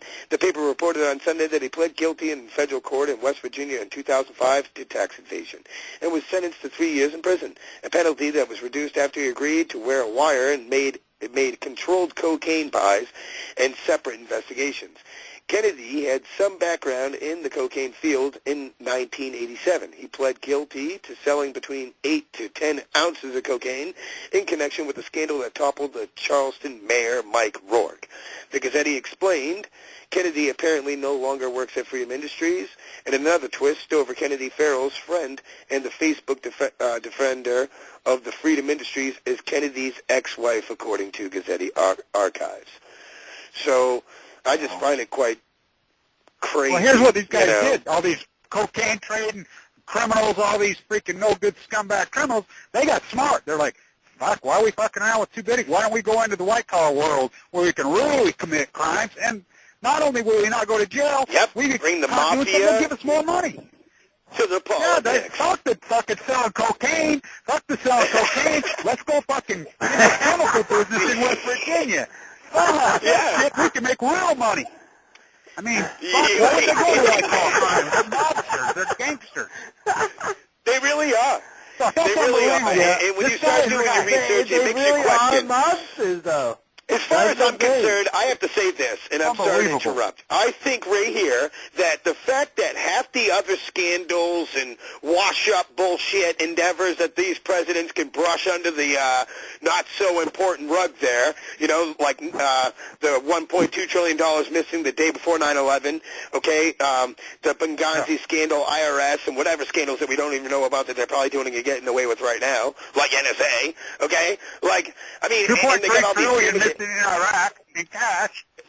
Yep, exactly. I mean, as far as I'm concerned, and what about the money that led all the way back to Britain? Okay, I mean, like, as far as I'm concerned, right now, anything that they put in the news for the official media is something you can literally logically wipe your ass with. It literally is toilet paper. Because, and the facts of the matter that we have present of the people that are really being journalists, and take in mind the best way to get information these days is to read. Go out there and read, because you're not going to find everything in a video, you know. And but honestly, read what's going on, and then that way you can go ahead and decipher what you hear, and then that way you can decide who is really telling the truth and what really is going on out there. And definitely look at multiple sources before you just go to one. And that's what I try to do, and I'm sure we all do too. But carrying on to this DARPA conquest, I believe that this is the German science that is the breakthrough through spiritual science. I mean, if you sit there and look at... Yeah, it's no doubt. They piggybacked it. I mean, we know it. It's factual. They just piggybacked off that same freaking freaking science. It is. Yep. We have a president funding $100 million to a scientific laboratory that sounds like good old Nazi Germany to me. Nazis first to create the robot. I mean, these people are way ahead of the game, and they got these bees out. I mean, what else are these scientists trying to install? I mean, these guys are really insane when you sit there and start looking at it. And by the way, I wanted to let everybody know that Kevin Blanchie has a new radio show coming out. The latest thing that came out on Snowden, did you see the latest thing that Snowden released the other day on his thing? No. That they have the ability, get this, they have the ability to drag information from a computer. Now, I'm not talking a laptop with Wi-Fi, a computer that is not even connected to the Internet. They have the ability to drag everything and anything out of that with satellites. That came out yesterday. No way! Hey, Crowley, what's our new motto? Yeah. Huh? What happened? What's our new catchphrase? It's unbelievable. I mean, we got a catchphrase? What is it?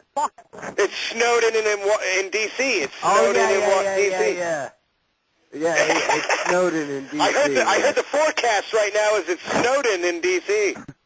I love it. He must have some really good dirt, because you see all the politicians say now, oh, give him a sign. He ran. He's gone. Come out. He must have some stuff that really, I mean, because I tell you what, I'd love to get him on the show. So I think what's happened, I think the NSA went to work and finally figured out what some of the stuff he has, and these politicians, maybe he really does have some stuff out with people talking about, you know, eugenics and, you know, the depopulation. Maybe, but I'll tell you what, these politicians are doing about face so fast right now. Get them inside. So I think maybe... Oh, you see them? They're running so fast. Secret hearings, they're getting scared. So he must have to... I wish the Guardian would cut it loose, but he must have some shit, boy. He must have some powerful stuff. I wish it would come out. Right now it's quiet. You know what I'm saying? And that's kind of bad. It could all be just disinformation. That's probably why they created this West Virginia... The government doesn't want this Snowden shit out there in the first place. Yeah, maybe it's just double-agent bullshit. We don't know. That's the problem with all Dude, I watched President Obama and what he had to say about Snowden, and I tell you what, there's no way that, to me, Snowden broke the law, because he's saying that Snowden broke the Constitution, but he's using the Constitution to protect himself. Yeah, we know who's breaking the law, these politician criminal bastards. They're the criminals. The terrorists. It's scary. We know who the terrorists are. Oh, yeah. Scary. Well, you know what? I think it's getting to the point where they can no longer hide it. You know what I'm saying? I believe that. That's why they're acting fast, acting now, acting Sherwin Williams. You ever notice the Sherwin Williams, how it has the world covered in blood? I mean red? And they're just trying to distract us. You know? Yeah, the shiny ball theory. That's what I tell you what, it really is an oceanic genocide. This is going to affect us as it escalates further. Yeah, we can sit there all day because we know we have our best hopes and wishes. We're like diligent people that always look forward for the best positive things in life. And that's what makes us special people. We have a soul, we have a heart, and that's what makes us connected to God. We still believe we still believe that good can triumph over evil. We still believe it. I mean, we're romantic. Oh, it will, though. Romantic. We're purists. I mean, well, I'm we a Christian, still believe in and that. I believe as it will. Crazy as we are. Yeah, me too. And I want to get back to some of this paganism I wouldn't be ritual. doing what I'm doing if I didn't believe. Oh, dude, brother, I'm on your level. I feel like, we're probably distant brothers in another generation sometime, if that's ever even possible. My life has been spared. I should have died. I mean, my chances of surviving this disease I died 3 times. Zero, and I lived. We're alive for a reason, so... You're not going to die if you're out to lay testimony. You know? That's right. Yeah. They always call your constitution. Testimony. Let's go ahead and talk about your new show. You got a new radio show called Pacific Post Ignorance Radio. It's I was listening to it. It's pretty awesome. I loved it. Well, I love your intro, too. Let's go ahead and talk about it. I'm going to bring on one guest each show. Yeah. I got the couch out of the river runs through it. It's I call my Brad Pitch couch. But I'm going to haul it around, and I'm going to find these people that nobody knows, people that nobody's ever heard of them.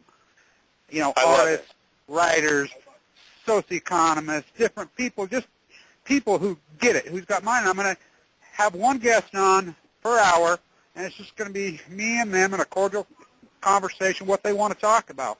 And, and sponsors, I want people that no one's ever heard of. I don't you're a professor, right? Oh, this celebrity, that celebrity. Yeah, I was a professor. I'm on the university right now. No, I'm You retired? I wasn't tenured. No, I had cancer. I mean, I'm in a 3-year cancer treatment program. So you're breaking bad, buddy, in the good way. Yeah. Well, I'm an ex-Wall Street guy. I'm an ex-professor. My plastering business. I had a lot of hats. I wore a lot of hats for a lot of years, but cancer wiped me out. It rocked my world. And so, hey, we got Fred in here. Fred's got something to say. You want Fred to come on in? He wants to say something. Yeah. Fred, why don't you come on in? Oh, it's disconnected me and doing all these things. Whatever. Hey, Denny, we got Fred right in the room in there. Time to wake up. No, he's not in there, guys. He's not in there? Maybe he's napping. Yeah, so the new show, like I said, I want, my post-ignorance movement, my social movement that I'm working, I want to, I've been trying to throw a blanket over all these concepts, but it's rooted in the truth, the spirituality. I've dedicated my show to 3 people. I'm going to dedicate my whole show to them: Pat Tillman, Aaron Swartz, and Michael Hastings. 3 people who were honest truth tellers and really pure, amazing, beautiful American people. Really, I think some of the greatest men this country's seen in 34, and they were all murdered. All 3 of them were murdered. Well, they'll say, "Oh, Hastings did that himself." No, he didn't. Even if he did put on that gas, but we pushed him because he told the truth. He broke down the military complex and told what they were up to. And Pat Tillman shot in the head by his own man, execution style, right from the top. It's so outrageous. It's heartbreaking, really. So I go back and I think about, a lot of people don't know this about Michelangelo. The Pope tried to kidnap his whole being when he died, and his nephew, who was named Leonardo, not Da Vinci, Leonardo, in the middle of the night broke into the chapel, and he stole the body. And for 2 nights and 2 days, he carried that body on his shoulders all the way back to Florence. He wasn't about them let to kidnap, his life and his world. And so when he was dead, it was his nephew who stood up for him. And when, Vincent van Gogh died, his brother stood up for him. But nobody is standing up for Pat Tillman. No one's standing up for Aaron Swartz. No one's standing up for Michael Hastings. So I'm going to do it. I'm going to stand up for those 3 because... Hey, Subliminal Sanity, too, if you're listening, why don't you go ahead and give us a call in? You have some concerns about the West Virginia, 2 hours from Charleston. You live there. We'll go ahead and give you the number. It's 818-431-8214. That's 818-431-8214. 8214. Give us a call. Come on in. We got some logical people here. We'll go ahead and talk about what's going on. You said you had some questions of it, and we can give you the best knowledge that we have, and also jump in the conversation. There's a situation going on in South Carolina right now, too, that we should be talking about. There's a major incident going in South Carolina. We have till 9:30 tonight, everybody, if you're listening. So it's beautiful. Let's hear it. South Carolina, what's happening? In South Carolina, at 11:11, they discovered a leak into that was coming out of the plutonium was leaking into the aquifer, and they come out. We don't know where it's at. Well, anyway, they're tracing it way downriver, so there's an ongoing nuclear leak going on in South Carolina at the nuclear reactor. I mean, a big-time dangerous, hardcore, heavy water, heavy radiation is leaking out of that reactor in South Carolina. You know, it's been somewhat reported, but not very much. It's a big deal. So if you live downwind, now there's where you need the potassium iodide tablet. If you live down from that, right there, you know, you need to be aware if you live in South Carolina and that's leaking into your aquifer and into your water, because I'm telling you what, if that leaks into your aquifer and water and you drink that water, it's going to kill you. It's going to give you cancer so fast. And it's an ongoing fluid situation there, and no one's talking about it. You know, it's being reported in the South Carolina media somewhat. I found out through the NRC documents and, you know, a link to a couple writers who've been writing about it in the Charleston paper. It's a big deal, you know. And then here, of course, the West Virginia deal. I mean, and I didn't know this till you read that off about that guy. My God, how evil is that? I mean, convicted felon, war liar, and now he's a poison. Wow. I know. And we'll let him get away with it. How's he even he'll probably be in his glitter jet and off to the south of France. Yeah, I tell you, it's really intense. It's unbelievable. You know how the rabbit hole totally heads down. I mean, America. You know, you think, man, people sit there. Honestly, I believe these are fall guys. When the walls start closing in on these guys, they put the finger at somebody and set them straight with plenty of commissary. You know, let them, you know, have a little jailhouse fund and live it out there for a couple of years. You know. Well, that's where we made the mistake. That's where we made the mistake a few years ago. You know, the banksters, all these guys, you know, the 9/11 criminals. I mean, if we'd even put one or two of them in jail and made an example, this madness would end. But we didn't. We gave them more money. You know, we let these criminals off the hook. I mean, in the name of jobs, really? Yeah, it's really worked out well for us. We got lots of nice jobs. You know, so that whole right. Everything that they say they're going to do is going to be the complete opposite. Obviously. Yeah. So we let these and that's another thing. It brings me back to the fact of what I said earlier. It's like these are the leaders that we elect, right?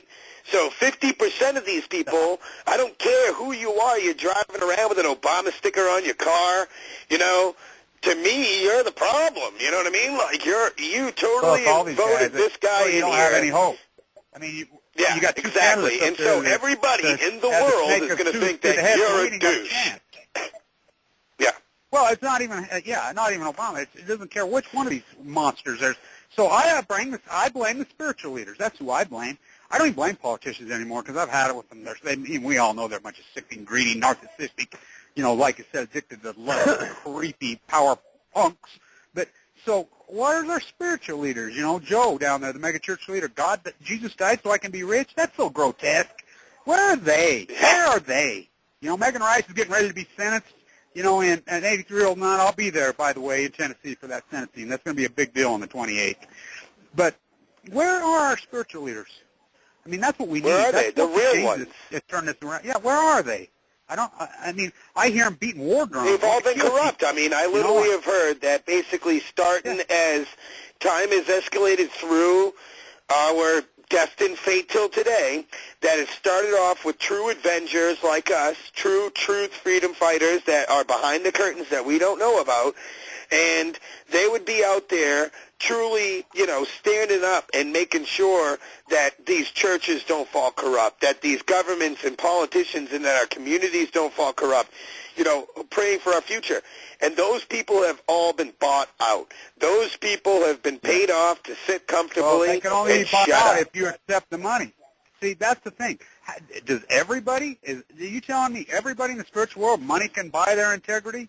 I mean, I find that That's what it's coming down to, is we worship the dollar. It's made that way if you look at the system. Yeah. So where are the people that don't? Where are the spiritual leaders that don't worship the dollar? That's who the true spiritual leaders have always been in this country.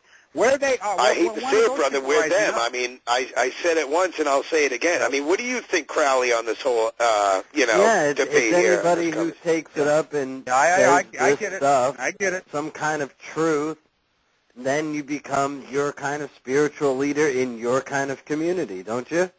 And I think it goes back to what we hear. Millions of people just like us asking questions, going, yeah, there's something weird happening here.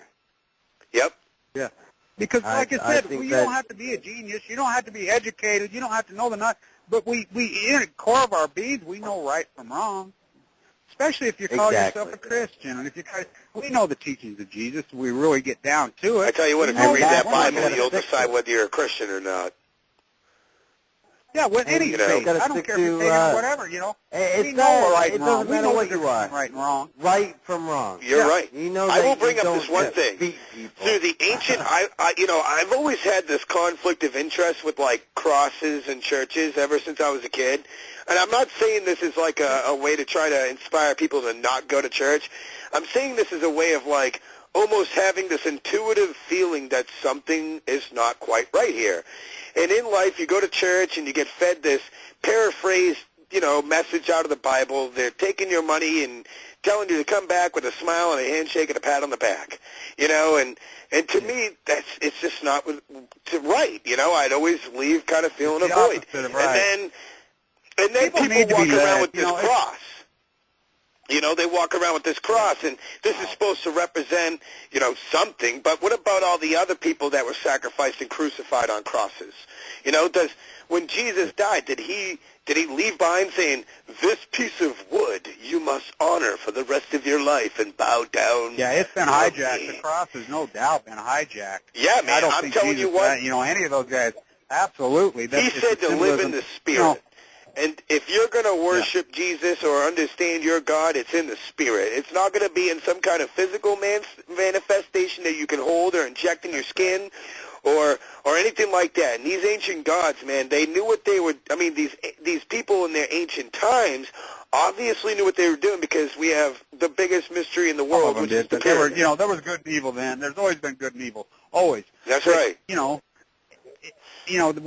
It seems like now we just can't find any. I mean, people need to be led. The flock. I got into it with this evangelical leader the other day, and I said, you have a responsibility. You're leading your flock, and look where you led.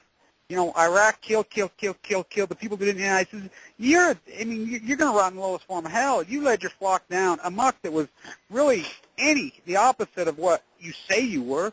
It's a masquerade party. I tell my brother that all the time because he's pretty religious, and I says, this is a giant masquerade party. And he says, "Oh boy, yeah." That they say they're this when they're the opposite. And it's sports in all culture. We see it in political leaders, we see it in church leaders, we see it in celebrities, we see it in from A to Z. So we need to take it back, like you said, as the grassrooters, like anybody who's trying to tell the truth. I guess we are the spiritual leaders in a way. I mean, who would ever believe the intellectuals renaissance? Because if it's going to happen, it's going to have to be people that, I believe when people understand history and then they can understand what's to come tomorrow. They can understand what's right in front of them today. And so with that in mind, and you start thinking about these contexts of where we are, nothing's changed. Obviously, these guys' solutions have failed numerous times. Anybody that's obviously traveling this path is going to die.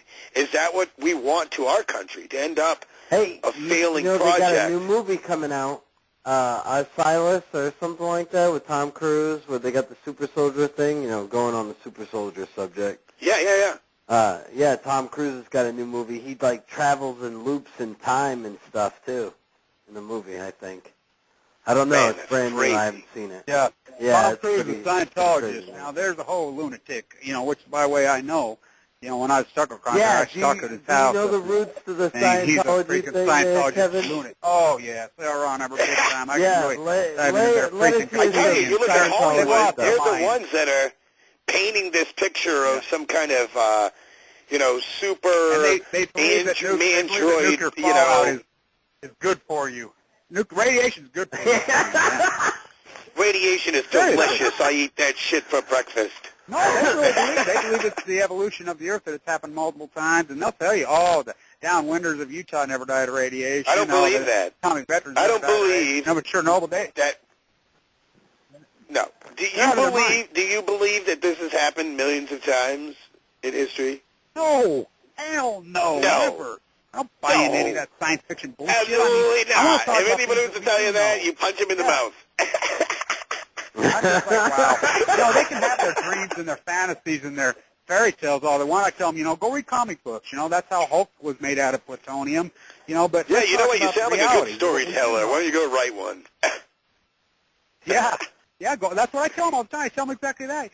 Go up and make you a superhero. A lot of them were made out of kryptonite and plutonium. You love it. Well, that's how Ron Hubbard started. He was a science fiction writer, and he found out he could make more money by freaking starting a church, which the Mormons same way, all of it. Here I live in Utah, these people, they twist whatever they want in their secret agenda, which is their money. They all have an agenda, and it's their money. Yep. And sexuality. Why do you think it all started that way exactly? That woman said it perfect. Their lust for power. I don't care what anybody says. I've asked many people that are pastors, excuse me, and they always tell me, this is totally private. The government's not even involved in this stuff. And I'd be like, I just don't believe you. I mean, I feel like, you're riding around in a better car than me. Obviously there's some kind of political scheme going on here, and they'll always tell you there's not. But I don't believe them. Yeah. I don't. Me neither. I believe they've all been co-opted. I think Fox News was co-opted to keep the military-industrialized complex going. We know that Hollywood was co-opted. The anti-peace movement was co-opted in the 60s. That's a fact. We know that. I think, we know it's the easiest way to do it through film and through, they've always got their fingers in trying to push culture their way. They love things just the way they are, and they want to keep them. Like I said, the control freaks are out of control. But that's why I say the best example that tests what I just said is to go to church with this knowledge that we've conducted today and go listen and sit down and then question your pastor at the end of the day and see where it goes. And in fact, don't question him like he's feeling attacked. Question him like, is this true? And he'll be like, well, yes, it is. And then yes, it is. And then you start bringing in the darker aspects of it. And then that's when you'll start seeing them be like, oh, well, that's not really how it is. But I tell you what. Well, I know one pastor, and I know a lot of them, but I know one, a young one that will talk just like we talk. But for the most of them, these church leaders, they've completely lost their way. They've lost any spirituality. I don't care what God they pray to or what they believe in. I believe in Saturn, like that dude said. I believe they worship that L thing. They worship the dollar. Really, you think about how freaking grotesque is that? Look at the symbolism on the dollar. It's not even just necessarily just about the dollar. It's about power. That's all. I get into that. That's another thing we were talking about too. I think this is pretty. Me and Crowley were talking earlier today about how we think that this is a perfect way to start polluting our water supply so they can start controlling water, like physically in front of your face. Because right now there's a major water supply demand going on there. Oh, big time. Yeah, I know, because of the truck drivers. Like I said, the control freaks. Any angle they can get control, they're going to use control. But I got to go, you guys. I got to, I got to set it off. I got a meeting I got to walk into right now. But thanks, you guys. Hey. Keep up your good work. I love you guys. Thank you, brother. I love you too, man. And we'll see you next week. And thank you very much. Okay, bye. All right. They'll call you a radical. Yeah, Kevin Blanche. Kevin Blanche. Check him out. He's got his own radio show and everything now. That's right. It's called, I'll tell you exactly what it is. Hold on, let me get in my notes here. Yeah, basically this guy, he doesn't know his shit. He's not playing around. What's that? Post-ignorance. Yeah, well, actually, it's Pacific Post-Ignorance Radio. Yes. Every Tuesday and Thursday. It's starting actually today. I'll be posting links, and he has links, and his motto, as it goes, is to stay untuned. And it'll be at 11 a.m. Eastern and 8 a.m. Pacific. Okay, so, and this is in the morning time for the Pacificers and 11 a.m. in the morning for the afternooners. And like I said, every Tuesday and Thursday starting today. And so it's actually a great show. Listen to it. Totally wonderful. I loved it. And it's very educating, and I definitely think that you will find yourself to be enlightened as well. So what do you think of everything that's going on? Man, I can't believe we got cut out on the show, huh? How are we doing on listeners so far? Anybody come back? Or are they all pretty much find their way? Denny.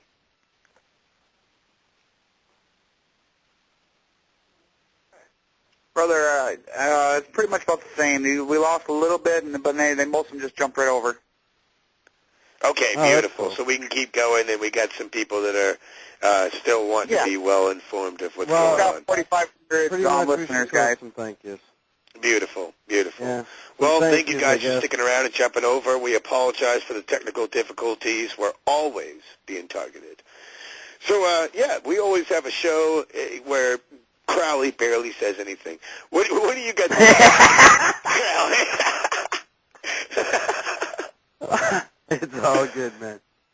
I tell you, what do you think of these insects, huh? We got these super soldiers, which are pretty intense. I mean, they really are pretty intense. The fact that, mostly what's intense about it is it's all focused for battle and war.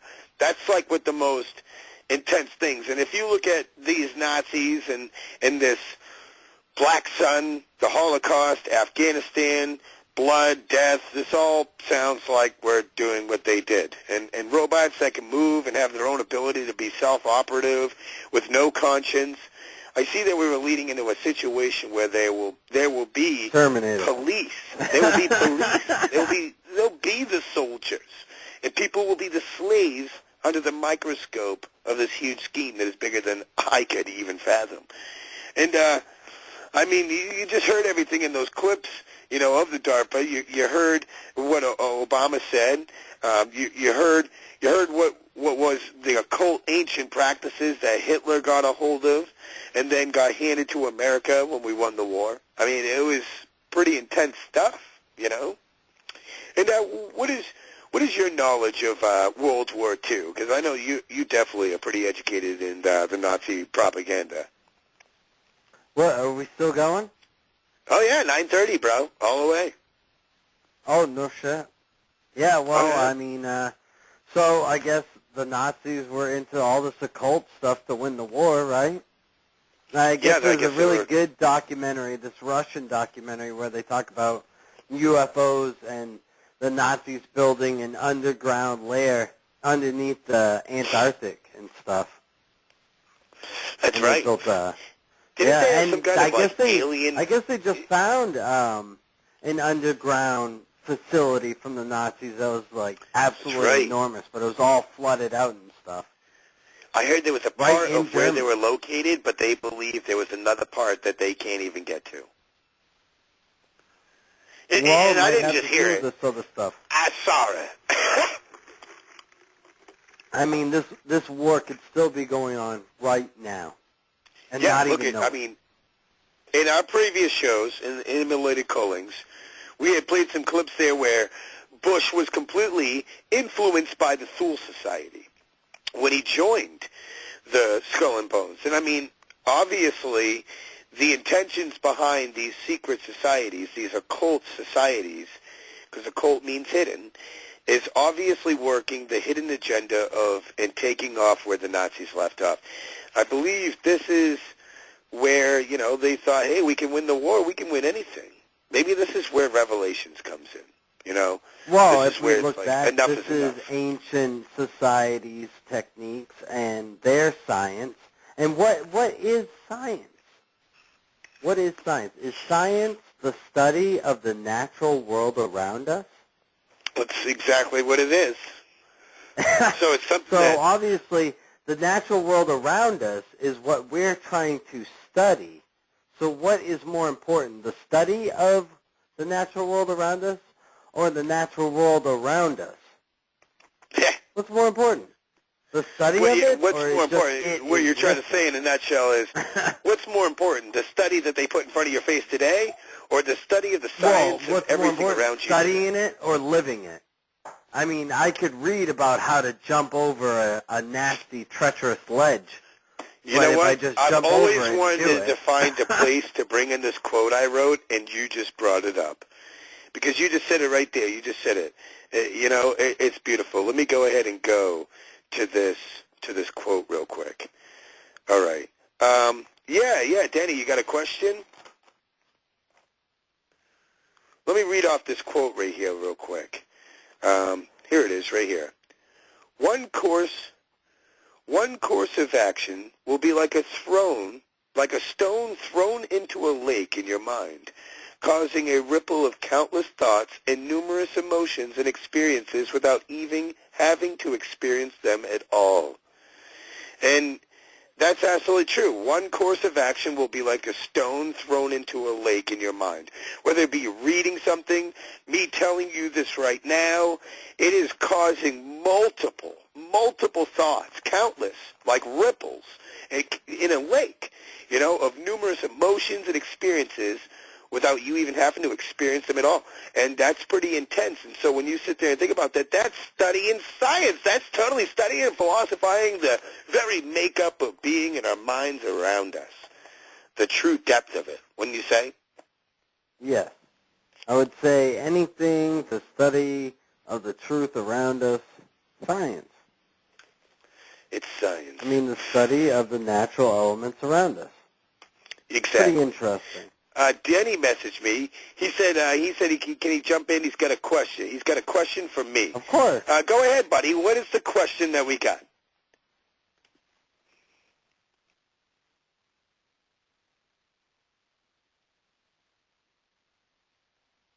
Danny? Did we lose you? Yeah, he must be busy right now. But anywho, yeah, when you sit there and look at the semantics of everything that we're talking about, a lot of people, when you start to study this stuff, they always try to put it down to like aliens, or they always want to bounce around to some kind of paranormal activity, which I think is very fascinating in its own too. But in another sense, they don't talk about where all this real true stuff comes from and where it gets to. And I think that truly we're tapping into the truth behind the facade, I mean, when you start talking about the things that we don't even know, from these occult, philosophies and traditional teachings, we don't know any of that stuff. We don't question our language and where it comes from. We just basically get taught what it is, so we learn how to communicate and work amongst each other. And that's pretty scary in its own, and so... hold on, you there, Danny? You had a question for us? Hey, if anybody wants to call in too, by the way, the number is 818-431-8214. We'd love to hear your opinions, your ideas, and anything that you got to say, and, towards the show and just towards the topic in general, because it really is a pretty dynamic thing when you think about it. I mean, when you look at the world around us and our symbols that we see driving down the road, what are these symbols and where do they really come from? I mean, is this something that basically we, just thought of? I mean, when you know that the people that are running the show, they're the ones that basically write your scripts, the ones that, control your oil refineries, all these things. These people are very much wrapped in exactly what we're talking about, these occult teachings. Like when you start thinking about the black sun, and they say that it's seven gods at the time, 7 beams of the sun. When you look at the shell symbol, it's 7 rays, and there's the sun there, and that's supposed to represent the Saturn, which is actually the black sun. And then Venus is also a significant one because the Pope has incorporated that into their religion, and that's something that they, at like 4 o'clock in the morning, will go out and watch because it's called the morning star, the morning sun, and it's basically visible right before the sun, so it's like the Luciferian star, and this is what they believe in. And Israel has that crescent right on their flag. And so that's what that crescent is actually Venus. And it's pretty interesting to know when you start thinking about the things that are around us and where do they come from, you know? I mean, man, it's crazy stuff, you know? So, on the super soldier subject, so we got all these drones and all these crazy things happening. Don't you think they're trying to build an army to fight the Chinese, maybe? I was thinking the same thing. Well, I mean, when's the last time China went to war? 1 billion people, you know, they got enough money now. Communists. They own us. They got us right by the balls. They're building a lot of the same stuff. Mm. Yeah? Mm. Yeah, they're right ahead of us. They got all our jobs, you know. Hey, I know some people in the military, some kids. Maybe that's why all China's products are over here, is because the Federal Reserve. What's that? You know, I know some kids in the military, and they're all learning Chinese, so they get paid more.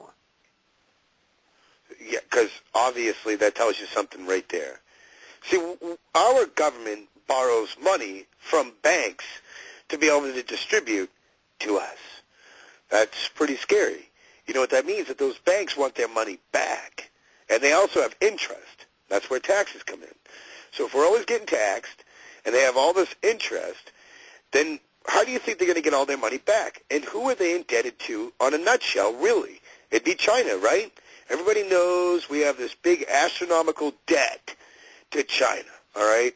And we don't really think about it every day because people don't really even care about politics anymore, but it affects us in a nutshell because it's just a machine. It's the Illuminati machine that keeps it going so that you continually keep feeding this thing and the debt monster. And you just keep basically filling it in. And you don't really realize. In fact, you look around and you start complaining to people. You start looking at, you know, everybody in a different light. You know, you think that basically people are rated off, if their status quo, off their money. You know, like a pack of cigarettes. When I was a kid, I used to sit there and hold a pack of cigarettes and realize that this pack of cigarettes was $5 in my time. That's a half hour of my time. So whenever somebody asked me for a cigarette, I'd be like, dude, you're taking my money, man. You know, you need to get a job, you lazy son of a bitch. The truth be told is that these people did try to get jobs and just didn't get hired. I'm still there. You still there? Yeah. Oh, yeah, no, I was just agreeing with you, brother.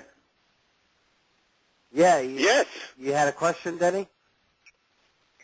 Actually, I actually had a couple of people pop into the host queue, and I wanted to talk when they took off, but they actually had a question about the bird you mentioned. You know how you said a lot of the Satanists and the cults all have like the symbols of a bird or on their flags and whatnot. Yeah. Well, what they want to know eagle? is yes, eagle. How come on the dollar bill they have a picture of the bird, but they said a lot of cults and whatnot? That means is that evil as well, or is that a hidden message? I'll tell you exactly what it is. In Babylon, that was their symbol, the eagle, okay? And then when their nation failed, the Nazis took over and also conjured that symbol. That's why you will be able to see that eagle during their big parades and marches. You'll see big, huge, what are they called? The floats, the big floats. And they'll have the big Babylonian eagle on there because they consider themselves the new Babylon. Well, guess who took over? We did. So guess in 1776 we ended up taking over. The Federal Reserve came in 1913. And then that's when they produced the dollar bill and started producing it out with the Federal Reserve note on there. And the guy who actually developed the dollar bill, he was also a Freemason himself. And the reason why they put those pyramids on there is because of basically the knowing of all. Like, these guys worship old Egyptian ways and old Egyptian philosophies, and those things have been carried on, and you can see that today if you do your studies and research on the way that they worked in Egypt. And then the all-seeing eye is the eye of Horus, which is basically supposed to represent the sun, and it was the sun god back in the Egyptian days. And if you take ours, it's basically Horus. They just changed the U and the R, and that's how we got ours. And they said that Horus the sun god, walked 12 steps across the heavens every day. And that's why we have 12 hours in the day. And then he began to Sounds like Apollos, who carried the sun chariot, which is also a representation of Satan. It was also a representation of NASA, our first trip to the moon, Apollo. Well, so if we know this information that we're telling you right now, do you think that these guys don't know? And if we're talking about ancient Babylonian things, look what happened. All these scientists came over. They took over NASA. They started doing all these things over there. And when we first started taking off into space, what are all the names of our space shuttles? They're all named after specific kind of gods and certain things. Yeah, NASA. Genesis. No straight answers. Yeah. So the eagle is actually representing the new Babylon. It was supposed to represent the new rise of the new Babylon.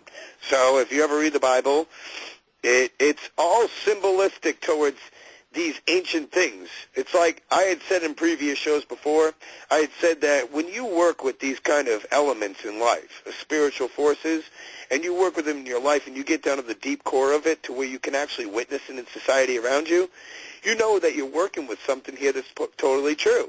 So now it's like in Star Wars, you choose the dark side or the force, the good side, and that's what we have. And that's why that movie was very symbolistic and illuminatarian in its own way, And, that's what I'm trying to say is that we've carried on these Romanistic Egyptian ways and have totally incorporated it into America, and people can't even see the difference because we're taught basically how to, add, multiply, a little bit of science here, a little tiny bit of manipulated history, enough to make you want to go to sleep and take no interest. It's working. And then, you conjure into your life, and then you get shitted out of high school not even knowing what you want to be. It's almost like a sci-fi movie, man. It's like, it is. It's always been here. It's always been here. Cell phones, games, movies. It's like it's always been here. Exactly. It's never always not existed like this. Yep. You're absolutely right. That's so it's like one. I can be saying this you stuff. You go and you knock on your buddy's door. He's like, dude, you should have called. You're intruding. Yeah, you're like invading my privacy. Yeah. I tell you, that's what we've come to. And not only that, you got a lot of people that if you think like this, they're like, you're causing a problem, and they'll go and call police and rat on you, and it's like, it's sad. It's sad that, your neighbor's the NSA now. You know what I mean? Like, you don't know who to trust anymore. Let's think of it like this, okay? Let's say you got a neighbor that talks like this. Let's say you're that guy, all right? Which is scary enough. But let's say obviously you're that guy. If you're listening to this show, you're that guy. That's why I said it. Let's say you're that guy. We all have friends and loved ones, right, that really, really care about them. We try to let them know what's going on. I mean, I do. I almost do it too much. I have to stop not spoon feeding, but, I care about them, so I really try to let them know. But it's like the more and more I care, the less and less they care. So I just kind of like back off, But in a sense, when you sit there and start looking at this stuff, the thing is that we're being tricked, and we don't even know it. We don't even know that we don't even know. And I try to see the original deal with the devil. That was the original deal with the devil. Yep. Yeah. And so when you sit there and take all this stuff in, though, and you take in the principles of, everything that we're talking about, it gets so chaotic, but yet we're living in a nation where people, let's say, this is what we were saying, we're talking about, let's say that you're the guy and you have people that you care about, and you have friends that love you and you try to let them know.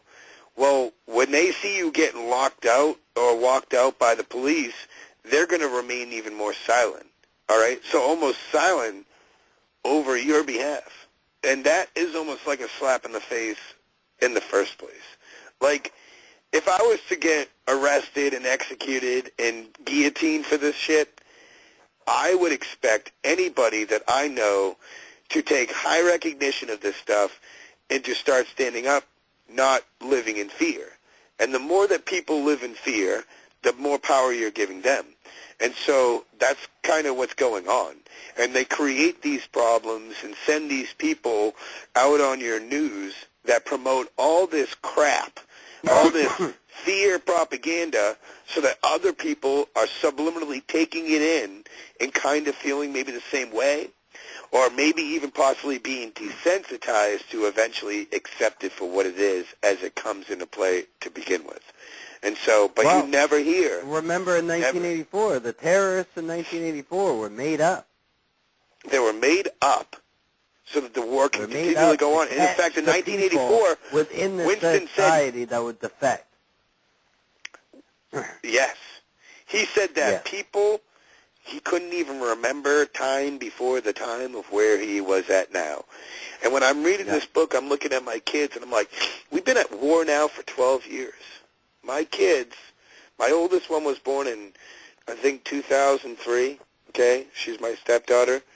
She does not know any other world except for the world that we live in today, which is a world of war, terror. They play Al-Qaeda all the time in these little comedian things. They talk about these vaccines and these little kid things. They talk about 9/11. They talk about terror for safety, these things. I mean, they're literally taking your rights away while putting this veil in front of your face called security. You know, oh, well, at least we're safe. You know, hey, you don't need that gun anymore. I have a gun. I'm here to protect you. All right, now get on your knees. Yeah, you're under arrest. For trying to defend yourself. Yeah. You will spend 2 to 3 months in jail. Because of the fact that you looked at me wrong. Yeah. Yeah. You think you know everything, don't you? You're under arrest, ma'am. For what? For impersonating a lawyer. So they got drones, they got super soldiers, DARPA's got mind drones control with lasers projects. on them now. They got super soldier robots. Is that shooter there, the DC shooter, was it? The one that carved ELFs into his gun? Yep. Yeah, that was all like mind control stuff. ELF, well, they even mentioned that on the frequency. news too. Yeah. Actually, they did mention it. You know what they said?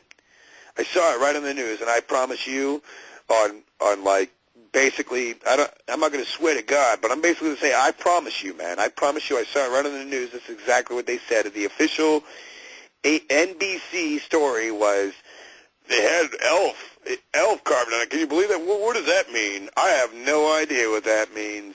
That's exactly what they said. But if you're a news official or anybody of any kind of sense in that kind of field, you know exactly what ELF means. If you're a journalist, that was your inspiration. You know? Yeah, pretty crazy stuff, though. It is. He was hunting down, like he was stalking prey. They had the videotape and stuff.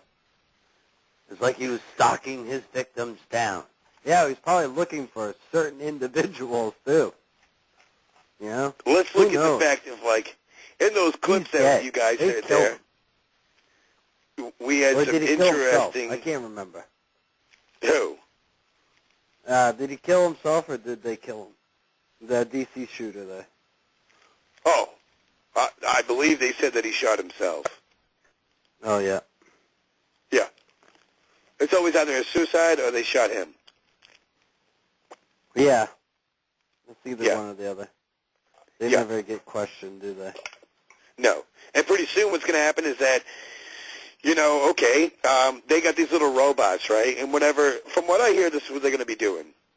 If you're an individual, an American, and you have guns, right, so beware of your neighbors. I hate to say it, but I really do. I don't, I'm almost hesitant to even trust my own friends at this point, all right? Either you're with us or against us. And at these means of where I'm at, as serious as I take this stuff, I kind of expect the same from my fellow peers around me. And when I don't see them take the same action or note, it kind of puts me even more of a state of panic. Because if we're not acting together, then obviously when the world does go to shit, people are going to start pointing fingers, you know, and showing up at your house needing something. So, you know, it's like, okay. So in a nutshell, what I'm trying to say is that because of this, they created this new thing, right? It's called the neighbor spy thing. It's where they can spy. Okay, it's like a Facebook for your neighborhood, okay? And it's only strictly for your neighborhood. And even if you don't want any part of it, they can sign you up anyways. And this means that basically anybody can find you. It's run by the CIA, and so they're also spying on you at the same time. And when you start to think about, like, I got a nosy neighbor, you know, always checking out my house. It's like, why? Why are you even looking over here all the time, you know? And the only reason why I can think is that they're just, you know, one of these people that have been kind of turned into being against people and what they're doing and these kind of philosophies. And, you know, that's scary enough, you know, to me. And so if you have guns, they have this little robot they'll send to your house, just like the Nazi robot, and it'll scud missile your house and burn it right down. They'll just burn you right down alive in there. And then say, oh, you shot yourself, or we had to shoot him. Disney's Pixar, ground mapping, radar, and satellite recognition. Yep. Cell phones. Smartphones. Up-to-date data mapping right there. Yeah, did you know what came first, the iPhone or the iPad? Whoever calls first, whoever calls and has the answer, I'll give you guys a free CD by Jay Gutta, The Wizard. What came first, the iPhone or the iPad?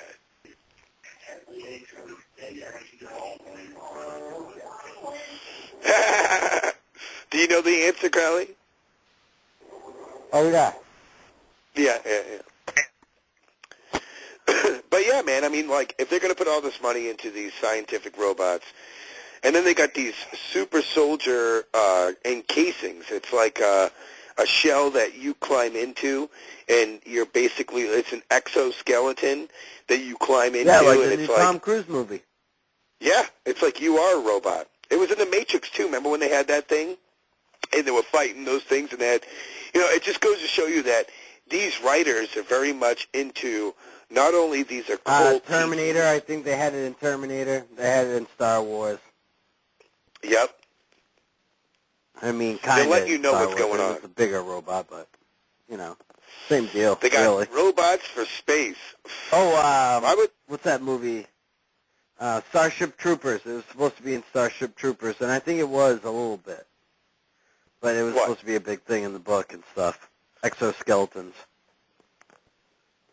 Right on. Well, we got 2 minutes, I guess, on the show, and I just wanted to go ahead and let everybody know to go ahead. And this Saturday, we got a great show going on with Denny Gager. I want to go ahead and just basically thank DTM Wicked Radio and Denny and Tiff, obviously, for being the fingers and toes behind, you know, obviously the Oz of the screen here. The guy who plays all the clips, takes the calls, and basically runs the whole operation. I thank Kevin Blanche for the weekly update for Pressing the Issue. Also, Christina George from Paranormal Connections, as well as Alien UFOs and Beyond. And Chris George from Second Sight NYC. This Saturday, 8 p.m., 9 p.m. on DTMWickedRadio.com. There's going to be a one-night only, no holds barred, where basically you call in and you talk about your stories of where you've been brawling or any kind of brawl story.